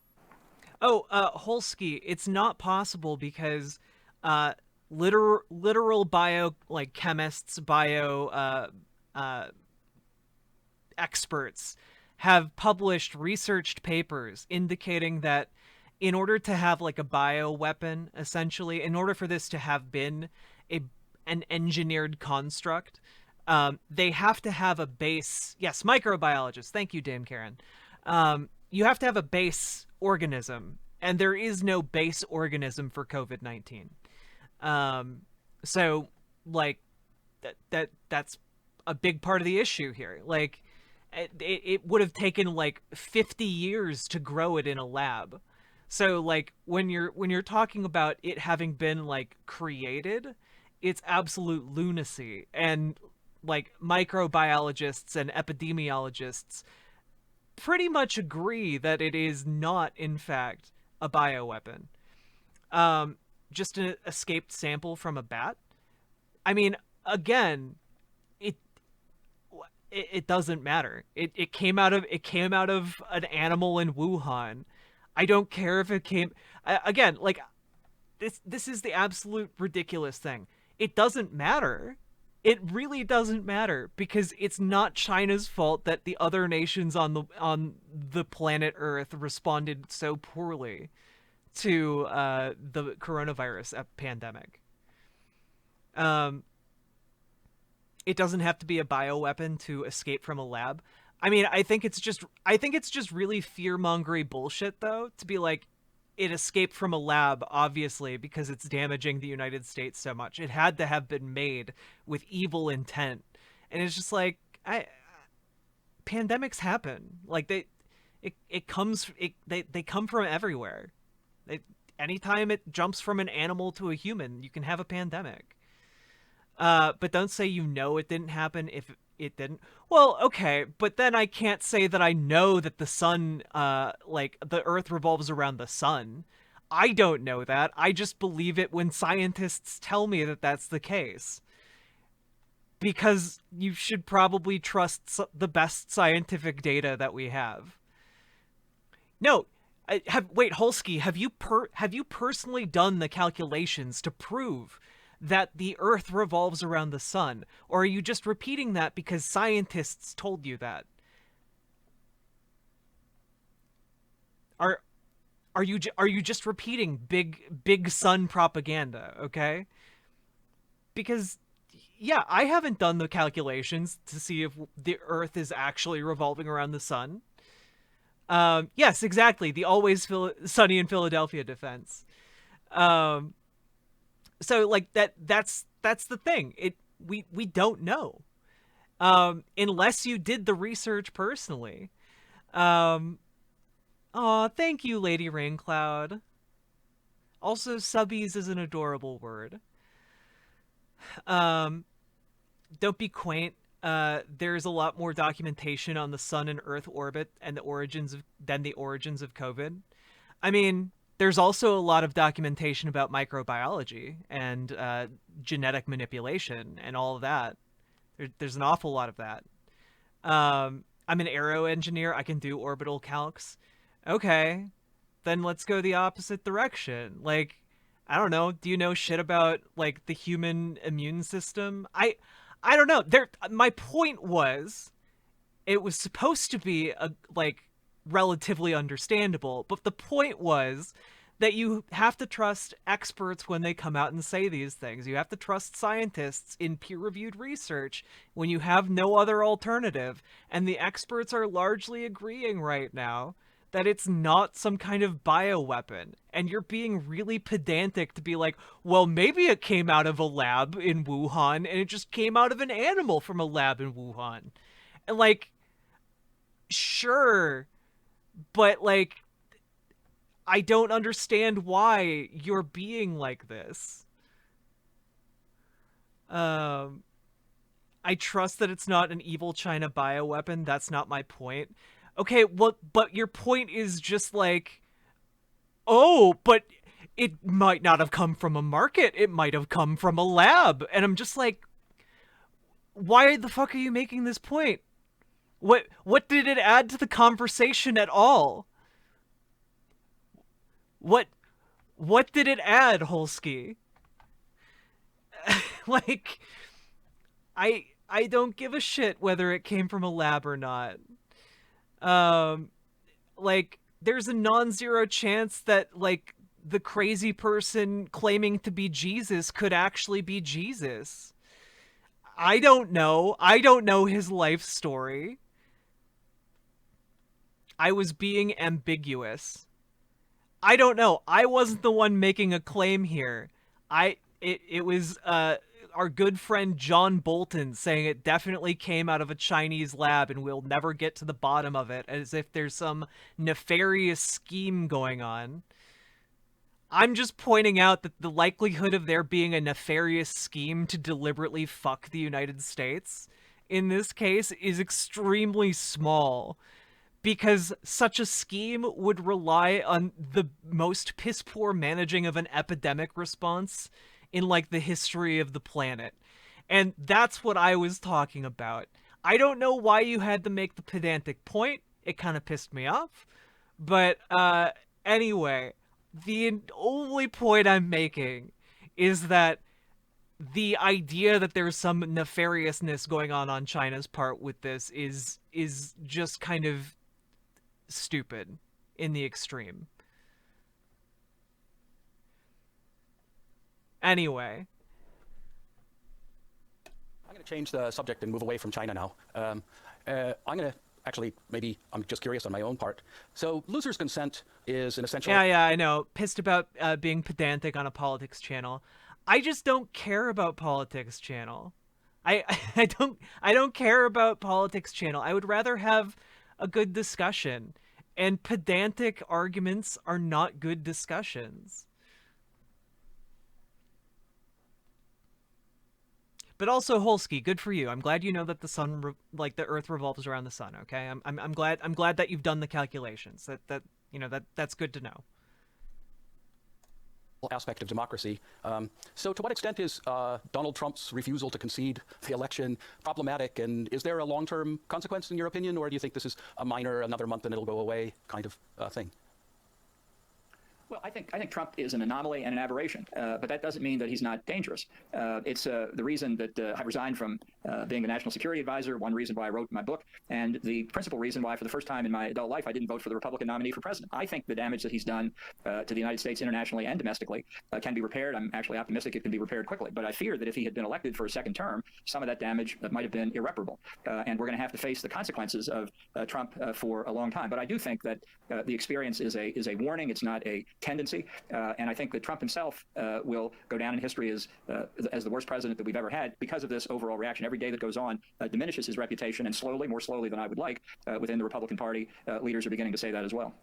Is there a real threat to the Republican Party? No, I don't think so. I think this is a question of what's happening now, more and more people standing up and acknowledging that Trump is conducting one of his worst offenses is a con on the Republican Party itself. I'm not defending this in any way. It's a tragedy that Trump was ever nominated for president or that he won. Again, I think the circumstances are unique. The Democrats nominated probably the worst candidate they could in 2016, and so we have the past 4 years to deal with. There's damage to repair. I make no secret of it. But I don't think that he challenged the fundamental institutions in a way that gives me pause. Look at the record in court. The judicial branch, and not just at the federal level, but in the states as well, the record roughly as of today, I think, is in his litigation challenging the election. He's had 1 victory and 46 defeats. True, Thanks. Revolt Rise, you actually came on my channel to talk about about that shit.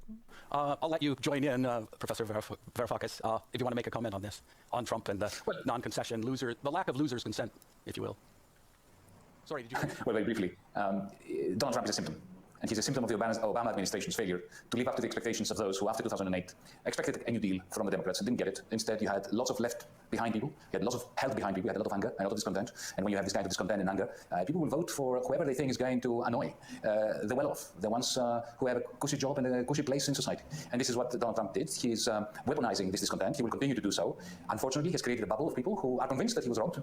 And, with every court case that he loses, those people are even more convinced that the system is against them and the system has robbed them of their democratic rights. And my great fear as a left-winger, now I'm going to characterize myself, Ambassador Bolton. My fear as a left-winger is that the next couple of years will be a period of slump for the American economy because of COVID-19 after effects. And this is going to solidify the Trumpist base within the Republican Party. While lefties make me puke.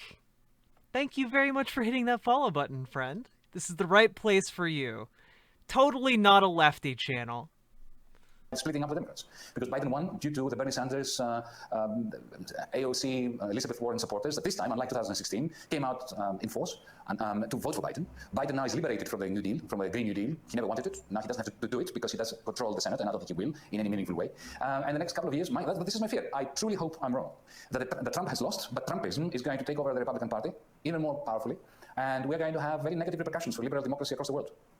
Ambassador Bolton, you want to make a comment about prospects for a Biden presidency along the lines that... Well, in part, I think Professor Varoufakis has a point about the travails of the Democratic Party. But let me say first, with respect to the Republican Party, which is my natural home, there is no Trumpism because Trump doesn't have a philosophy, doesn't indulge in grand strategy, doesn't really even do policy as we normally understand that. It is all about Donald Trump.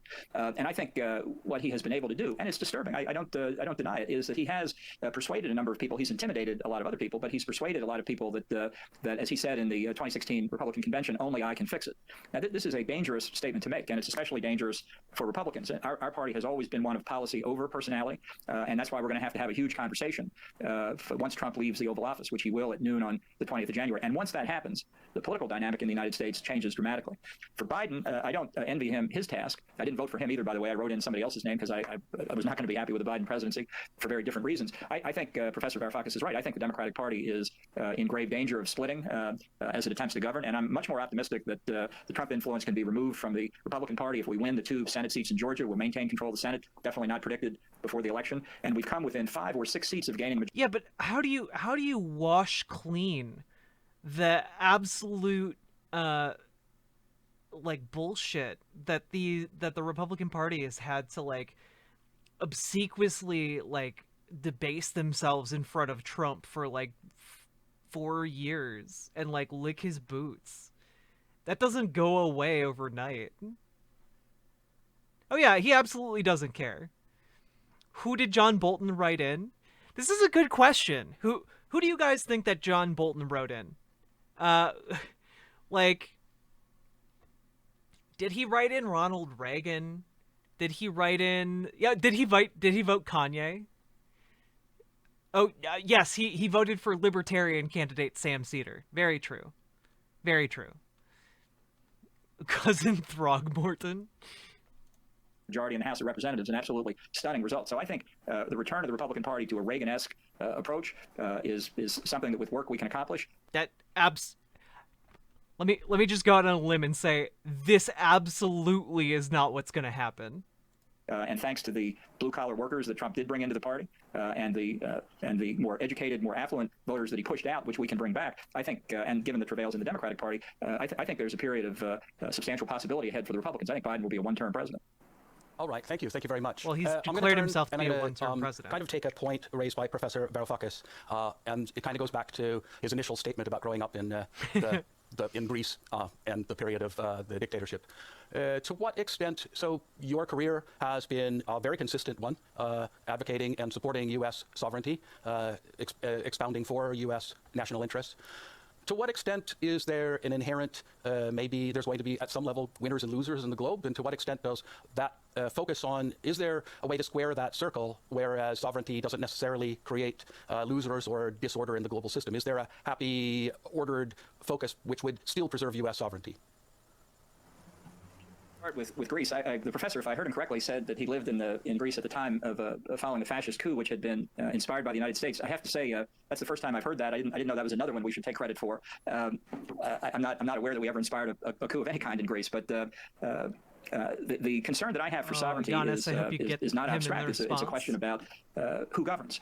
And for the American people, sovereignty has never resided in the government. The very term sovereignty comes from the sovereign, the monarch. In that sense, is a European creation. For us, sovereignty is expressly stated in the first 3 words of the Constitution. We the people. That's where sovereignty lies. That's where legitimacy lies. And frankly, that's where I prefer to keep it. I think our governmental institutions are problematic enough. We struggle in our domestic politics. We have our arguments about the proper balance of power, the proper role and size of government, it's hard enough for us to govern ourselves. In that sense, the United States remains a developing nation and always will be, and I'm actually quite proud of that. But what I don't think necessarily follows is that because of increasingly common problems around the world, that the solution lies in ceding sovereignty to international institutions. And again, I think this is largely a European debate.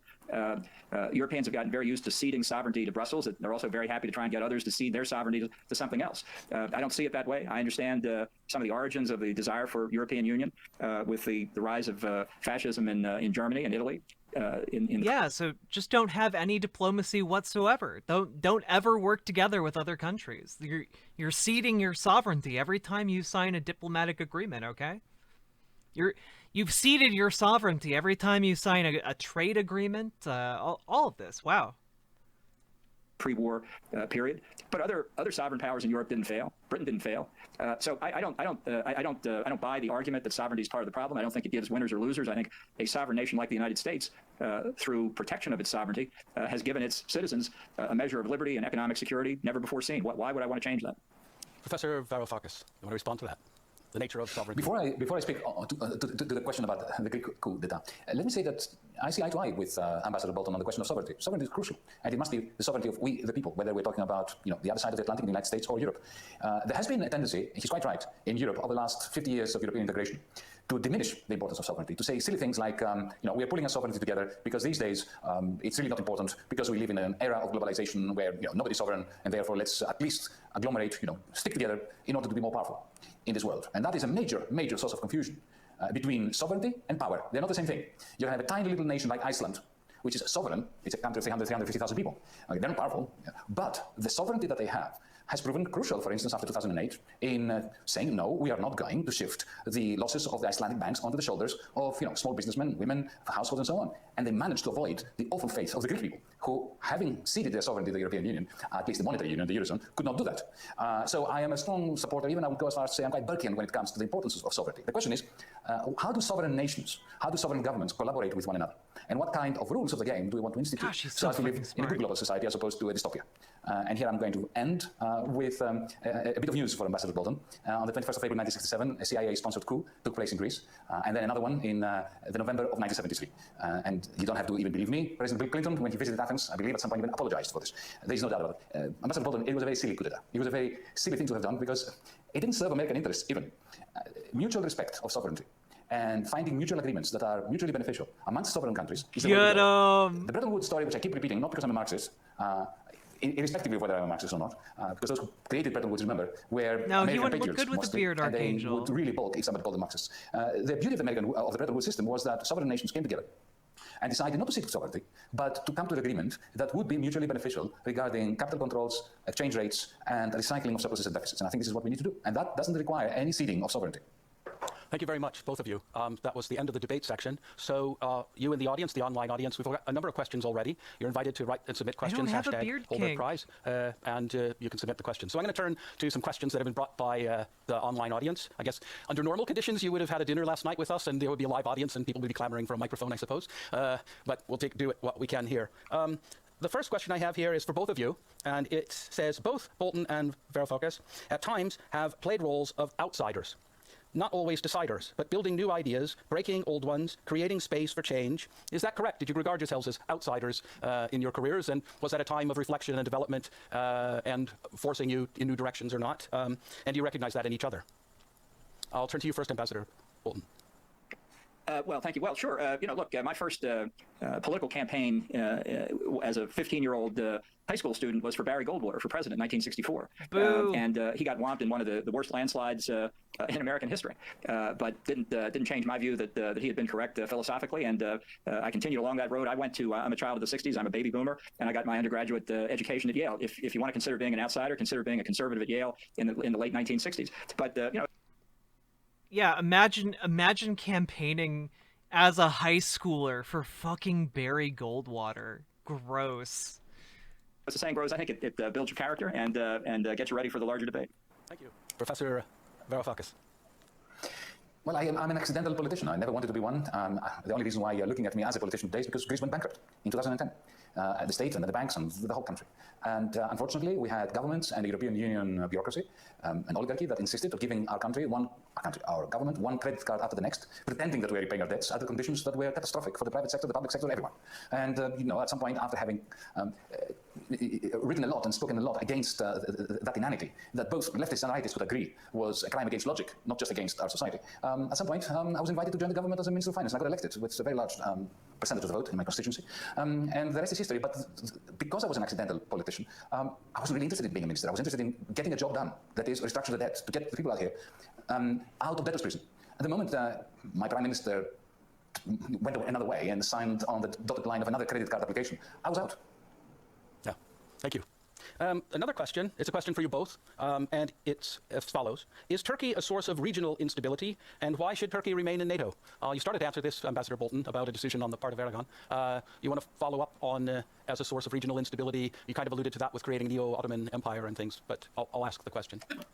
Yeah, I mean, Turkey's a source of enormous instability. Erdogan is a follower of the Muslim Brotherhood. He's provoking splits within the Muslim world. He's come very close to open warfare with the Syrians. He's one of the key factors in the ongoing struggle in Libya. I don't yet believe that Erdogan really represents where the Turkish population wants to go. As I said earlier, that's why I'm looking forward to the 2023 presidential election. But if he continues down this path, including purchasing advanced weapon systems from Russia, he will de facto, if not explicitly, have separated himself from NATO, from Europe, from the West as a whole. As I say, I don't think that's where the Turks themselves want to go, but we hope that they'll have a chance to make that decision in the next national election. Professor Varoufakis, at the risk of asking a Greek about Turkish instability, but you already made a comment about you could take up the theme later, so this is your chance to take it up about where to move on. I mean, right now, France has become involved in conflict involving Greece and Turkey, long-term prospects in Turkey. Could you address those issues, please? Well, I thank you for the opportunity to do so.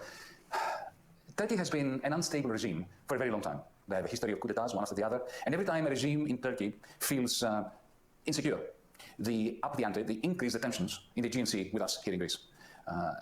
We are, in other words, as a Greek, I have to say that Turkey presents a clear and present danger for peace in the region in a way that Greece doesn't. Our position has always been defensive, maybe because we are a much smaller country, a much smaller population, and a country that has a far less need to export instability through aggression.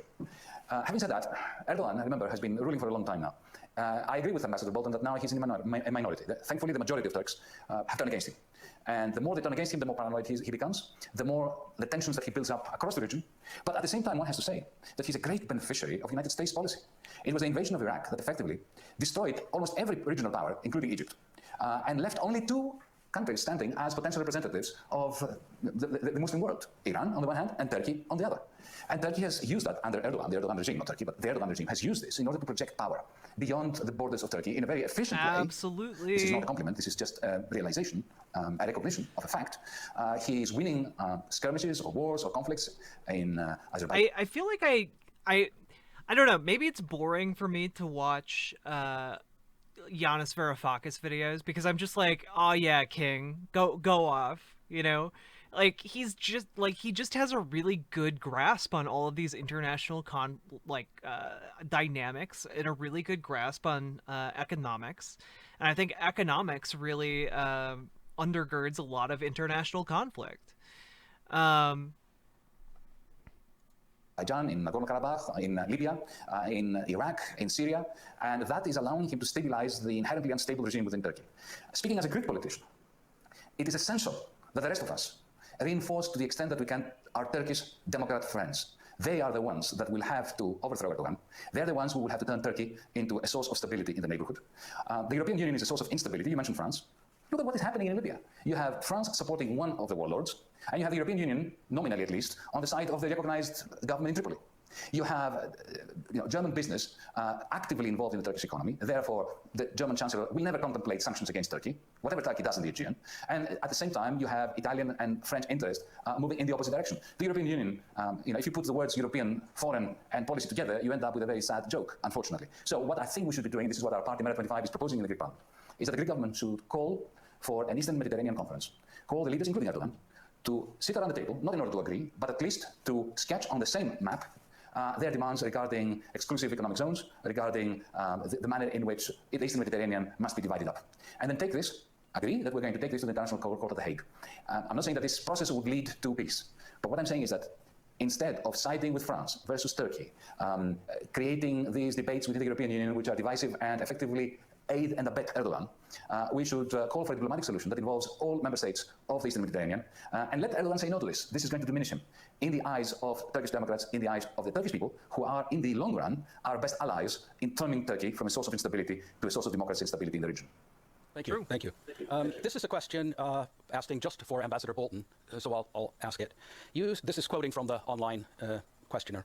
You said in January 2019 that, quote, it will make a big difference to the U.S. economically if we can have American oil companies really invest in and produce the oil capabilities in Venezuela.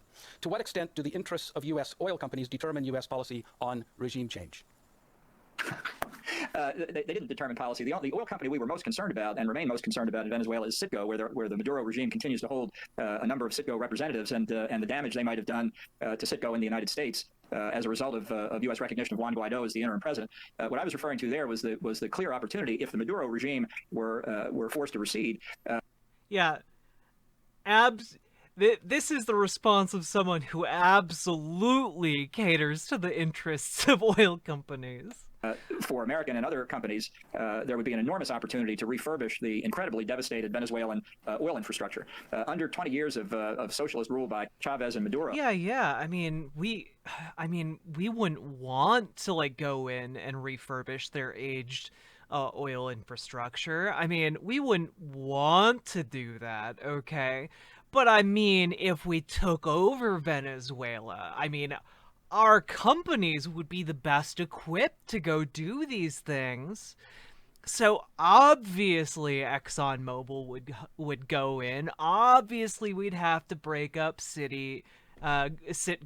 Like, oh, goodness. Venezuelan oil production went down to a level that today is below the level Venezuela produced in 1946. I just think about that for a minute. Here's one of the potentially richest countries in the hemisphere because of corruption, because of the mismanagement of Venezuela's oil infrastructure. It's just crumbling in front of the people. They could see it. That's one reason that their standard of living has declined so significantly. Human on Dancer, you got banned again from Crooknose Media for saying people not wearing masks in a global pandemic are the silly ones. I'm not surprised. What is Crooknose Media? Yeah, I mean, like, Revolt Rise, that's exactly it. The sanctions on their country render it so that they cannot export their oil. So, like, yeah, what is the point of working the oil fields when, like, you don't have enough? Like, you can't use this oil in any way. Yeah, John just really cares about how much oil they're putting out, you know? He like looks at it, he's like, "Wow, you know, I have all these spreadsheets about their oil output, and man, I wish they could sell it so they could become the richest nation on earth." Yeah, that's totally what would happen. Significantly. So a Venezuela that could elect its own government, a freer Venezuela, had the possibility of bringing in not just American oil companies, but whoever was interested in bidding to rebuild that infrastructure and recommence production of Venezuelan oil, which would have a... Yeah, whoever is interested in bidding, right? Good knows. Crooknose Media sounds kind of right wing. I mean, yeah, it sounds kind of Nazi and anti-Semitic to me, but I'm not sure. Tremendous. They had a for the fucking people election. Of Venezuela. And I'm sad to say, and I regret to this day that we weren't able to overthrow the Maduro government because he's an authoritarian, and the people of Venezuela have suffered badly for the last 20 years. Professor Varoufakis, you want to respond to that? The question was for the ambassador, but I'm going to let you address the question too. Well, firstly, let me say from a climate change perspective that the optimal oil production level is zero. We are past the times when oil was a source of wealth for humanity. Now it's a scourge. It is jeopardizing the future of this planet and the species on it. Regarding Venezuela, Ambassador Bolton, I wish that I lived in a world where we could all unite to allow the Venezuelan people to decide their fate, not to have this discussion as to whether, one power or the other should overthrow a regime. Because as I said at the beginning, I live in a country where we have had regimes being overthrown, and it was actually democratic regimes that were overthrown.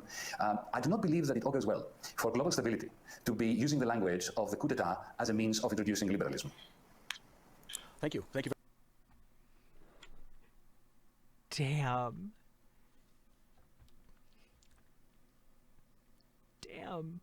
Yeah. It's not a very stable thing to do when you have an armed revolt to overthrow the government. Whew, that was hot. Jeez. Very much. I'm going to move on to another question, and this is for you, Professor. Some of the greatest existential... Oh, wait. Revolt Rise, did you get any questions through? I just want to know if I should be on the lookout for one of your questions here. Threats to humanity depend on the innovation and technological advancement that follow from capitalism, Boo! including the climate crisis. By opposing capitalism, are you not also making it harder to come up with solutions? Well, I'm not opposing capitalism. Capitalism is opposing capitalism. The greatest enemy of capitalism is not the left. It's not left-wingers like myself. We are a pathetic lot. We have never managed really to undermine capitalism. Capitalism is doing really very well despite our best efforts to undermine it from the political left, right? But it is capitalism that generates the technologies that undermine itself. It is capitalism that is generating the huge cartels that destroy competition, the Amazons of the world today, the Standard Oils of the 1920s, the techno-feudalism that we now have. Consider this, Scott. Now we have a situation where we have had a massive hit both on demand and supply internationally.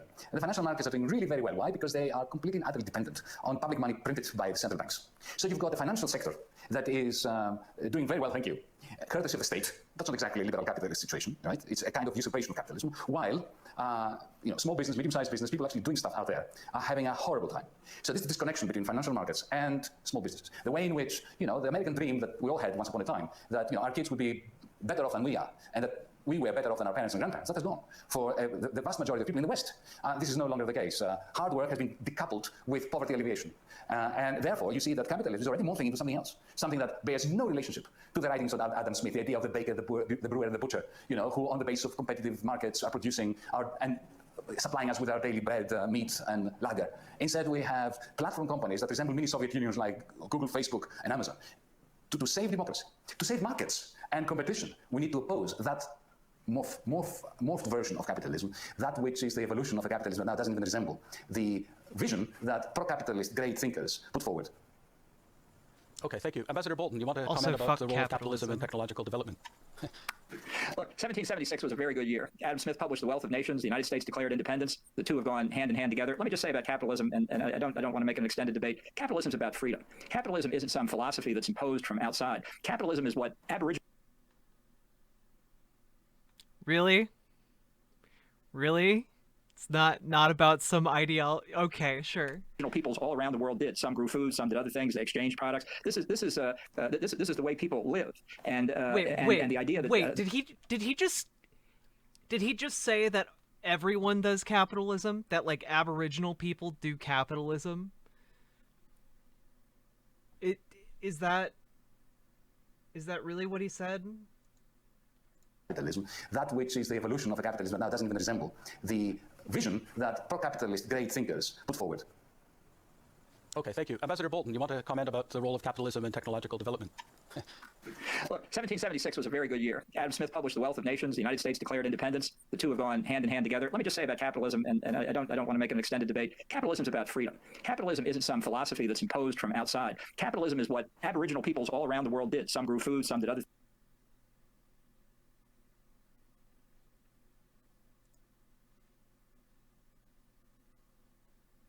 This is, I think, out of everything that has been said in this entire debate, this is like the dumbest thing I think that has been said. Crown that comment as the dumbest one, okay? There are other economic systems that have existed throughout time and history that do not rely on capitalism. It's why we have different words for them. Fuck. The things they exchange products. This is the way people Exchanging products and having markets is not exclusive to capitalism. live, and the idea that somehow these fundamental human urges are going to be transformed by governmental action into something else, whether it's for climate change or any other objective, I just think is fantastic. I have another question for Professor Varoufakis. Stupid what as is hell. the relevance of Marx's analysis, the way governments across the world handle the COVID-19 crisis? Not much, but not even neoliberal analysis, because you see the problem with these grand systems of thinking is that they are particular formulations for particular uses. What was the relationship between the thought of Karl Marx and the Soviet Union? Zero. Zilch. If Marx was alive in the 1970s, he would have probably been a gulag. What's the relationship between Adam Smith's Wealth of Nations that Ambassador Bolton mentioned and the capitalism we have today? Zero. If you work as a warehouse worker in a roboticized process of production, or distribution to be more precise, you're not free. You're a slave of precarity. Oh, you live and work under awful unhygienic conditions that you accept because you don't have an alternative. And by the way, Ambassador Bolton, I find your definition of capitalism very interesting. Aboriginal societies did things together. There was division of labor to some extent, but it was exactly the opposite of capitalism. Get it was based on common ownership. It was based on common ownership of the land. It was based on gift exchange. It was precisely the opposite of the private concentration of wealth and ownership of means of production that we have under capitalism. But what the main... Ugh. Yanis. You might not have a beard, but you can get it, okay? Okay? Like, that was objectively hot, okay? That was hot. It was hot. Look, socialist men are hot, okay? I don't make the rules. I just don't, okay?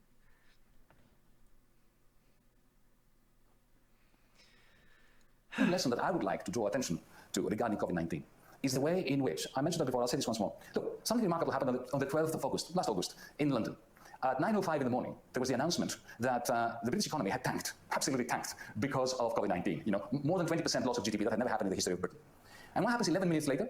The stock exchange goes up by 2.5%. Why? Because we don't really live in a kind of free market capitalism of the kind that Adam Smith and Ambassador Bolton are referring to. We are living in a state capitalism where the Bank of England was immediately assumed to be printing lots of money to give to the finances, while the little people out there continue either to not be able to make ends meet or to worry about where their jobs are going to be going the next day. Ambassador Bolton, I'm not going to ask you about a Marxian interpretation, and I think actually the answer kind of ends that one. But I am going to ask you about the response to, you did explicitly mention failures with the response to COVID-19. What would you, I mean, if you could rewind the clock or take a time machine back to January 2020, what policies should the US or other countries imposed? What can we learn from countries that have handled the pandemic well, say New Zealand? I mean, it's an island and there's the abilities there, but what lessons can we learn from the South Koreas, the Taiwans, the New Zealands, other things? What could the US done differently? Well, South Korea is experiencing a substantial spike now. I mean, I think the real lesson derived from Taiwan and New Zealand is be on an island and be able to see.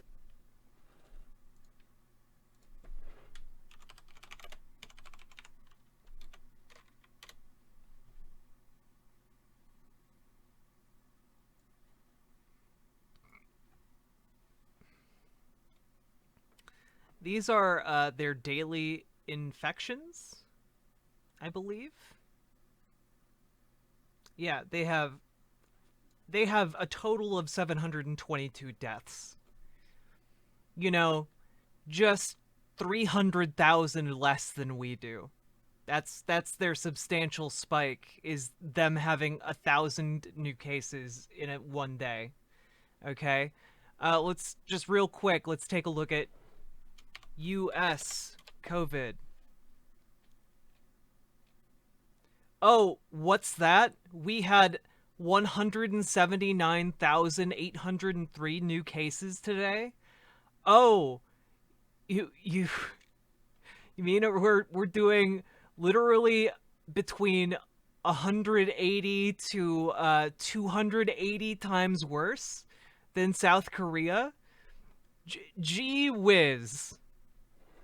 Golly gee willikers. Oh, sorry, we're at 320,000 deaths. It's super awesome here. Anyway. Seal yourself off. In the United States, the failure initially was Donald Trump's unwillingness to listen to what he was being told as early as January. And this has been reported in the New York Times and plenty of other liberal media sources. He was told in early January that the risk was very significant, that coronavirus would come out of China and have a very deadly effect on the United States, certainly medically and quite possibly economically. And he simply would not hear it. He wouldn't hear it because he didn't want to hear bad news about his friend Xi Jinping. He didn't want to hear bad news about the effect on the Chinese economy. At the same time, he was trying to sign a significant trade deal, which he did later in January. And most of all, he didn't want to hear bad news about an impact on the U.S. economy, which he at that time saw as his ticket to re-election. So despite some relatively minor steps, roughly 3 months went by before the United States took it seriously. We know, Archangel, and then the response was don't gotta brag. A shutdown, which tanked the economy don't gotta brag. Almost immediately. Trump, during this entire period, and we're now almost 12 months into it, has not yet, and he's obviously not going to, develop the strategy. He has never thought comprehensively about what to do. When he created the potential mechanism within the U.S. government to do that, the coronavirus task force chaired by the vice president, he made sure it didn't work by attending its briefings in the White House press briefing room, because it was great airtime for him until what was left was pieces of the U.S. government doing what their normal mission would be, and the states and local governments trying to do the same. So the answer is you need to start back at the very beginning. I think the steps, the sometimes contradictory steps that the United States took, show there was no comprehensive thinking about it. And I think some of the steps were over-inclusive, like the continued effective lockdown of the economy, and some steps were under-inclusive, with public health officials at the beginning saying there's no need to wear masks, incredibly, as we look back on it. So there was failure in many respects. I think the main failure starts with the president. You all know, I'm sure, Harry Truman's famous sign on his desk in the Oval Office, "The buck stops here." Trump would never think of putting a sign like that on the desk, because it's always somebody else's fault. Absolutely. But I think if you have to look for root causes, not taking it seriously at the beginning and not thinking through the necessary steps, I would put right at the top. Hopefully, the vaccines that have begun to come online will be the solution to the problem. But that's still 6 to 9 months away. When at least within the United States they would take their full effect. So we have a long way to go, and I think a lot more pain to experience. Thank you very much. We're now running close to the end of our time, so Thanks I'm going to for your say, how about 2 minutes each John for Bolton. closing comments, and then I think we'll be pretty much out of time after that. So I'll turn first to you, Ambassador Bolton. If you could, final remarks for about 2 minutes, please. Well, I think it's very important as we come out of the coronavirus experience in the U.S. and Europe, really around the world, But we're not coming out of it though. Like part of the problem is that we're not going to be able to come out of lockdown for another year. We've been in lockdown for this long, which, to varying degrees of success, but we need to inoculate 80% of 300 million people before we can come out of lockdown. And that's not happening for a very long time. I think just the vials that got sent to us can only inoculate maybe 50 million people. That's not anywhere near enough, so it's gonna be a while before we come out of this, and that's really depressing. That we re-examine what went wrong and try and do some preparation in advance for it. It's an experience that I think we didn't have to go through with the severity that we did. But I will tell you that every terrorist group. Mutterblind, it was intentional. We literally covered a story on how Donald Trump's administration deliberately was pursuing a strategy of infecting all these people. Oh, you read it? Yeah. It's infuriating, absolutely infuriating. Rogue state that watched what we did is thinking about why they want biological weapons. We have files from Al-Qaeda in Afghanistan after the overthrow of the Taliban that show they were thinking about nuclear, chemical, and biological weapons then. That's why the proliferation of these weapons of mass destruction has always been a priority of mine, and I think now, along with the nuclear threat, the biological weapons threat is very imminent. The world will be a dangerous place in the 21st century. You always hear them talk about these nuclear options and these biological weapon options, but you know what they never talk about? They never talk about giant tungsten rods. Why aren't we talking about the threat that tungsten rods pose to us, okay? Any country that sends up a satellite could be sending up these large tungsten rods that then they can just drop from orbit over their targets. We really shouldn't allow any other country to have a space program, okay? We really shouldn't allow them because, fun fact, if you drop a tungsten rod from orbit, it has the impact of a nuclear weapon, just with kinetic energy rather than a nuclear reaction. But I don't know. To me, it's always silly. Was that G.I. Joe? No, it wasn't an impression or anything. But no, that it's an actual. They're called rods from God. You can look it up. But whenever I'm oh, Al-Qaeda was looking into developing an atomic bomb. Good luck, Al-Qaeda. Oh. They were looking into a chemical weapons attack on a mass scale. I mean, good luck, Al-Qaeda. All these things, I'm just kind of I don't think that these guys are coming all that close to getting these things in the first place. It just sounds like fear-mongering to me to justify further aggression on behalf of, not oil companies, obviously, but whoever wants to bid on it, The world's probably always going to be a dangerous place, but the way that you deal with the threat is not to ignore it and not to say that we can find mutually beneficial. Right, you kill everyone who might oppose you. I get it, John Bolton. I get what your strategy is here. Ways of overcoming these differences. The way to deal with it is to have adequate structures of deterrence to deal with the threat until it disappears. Thank you very much. Professor Varoufakis. Yeah. By the way, that was his incredibly nice way of phrasing, you kill them until they're dead, and then the threat is gone.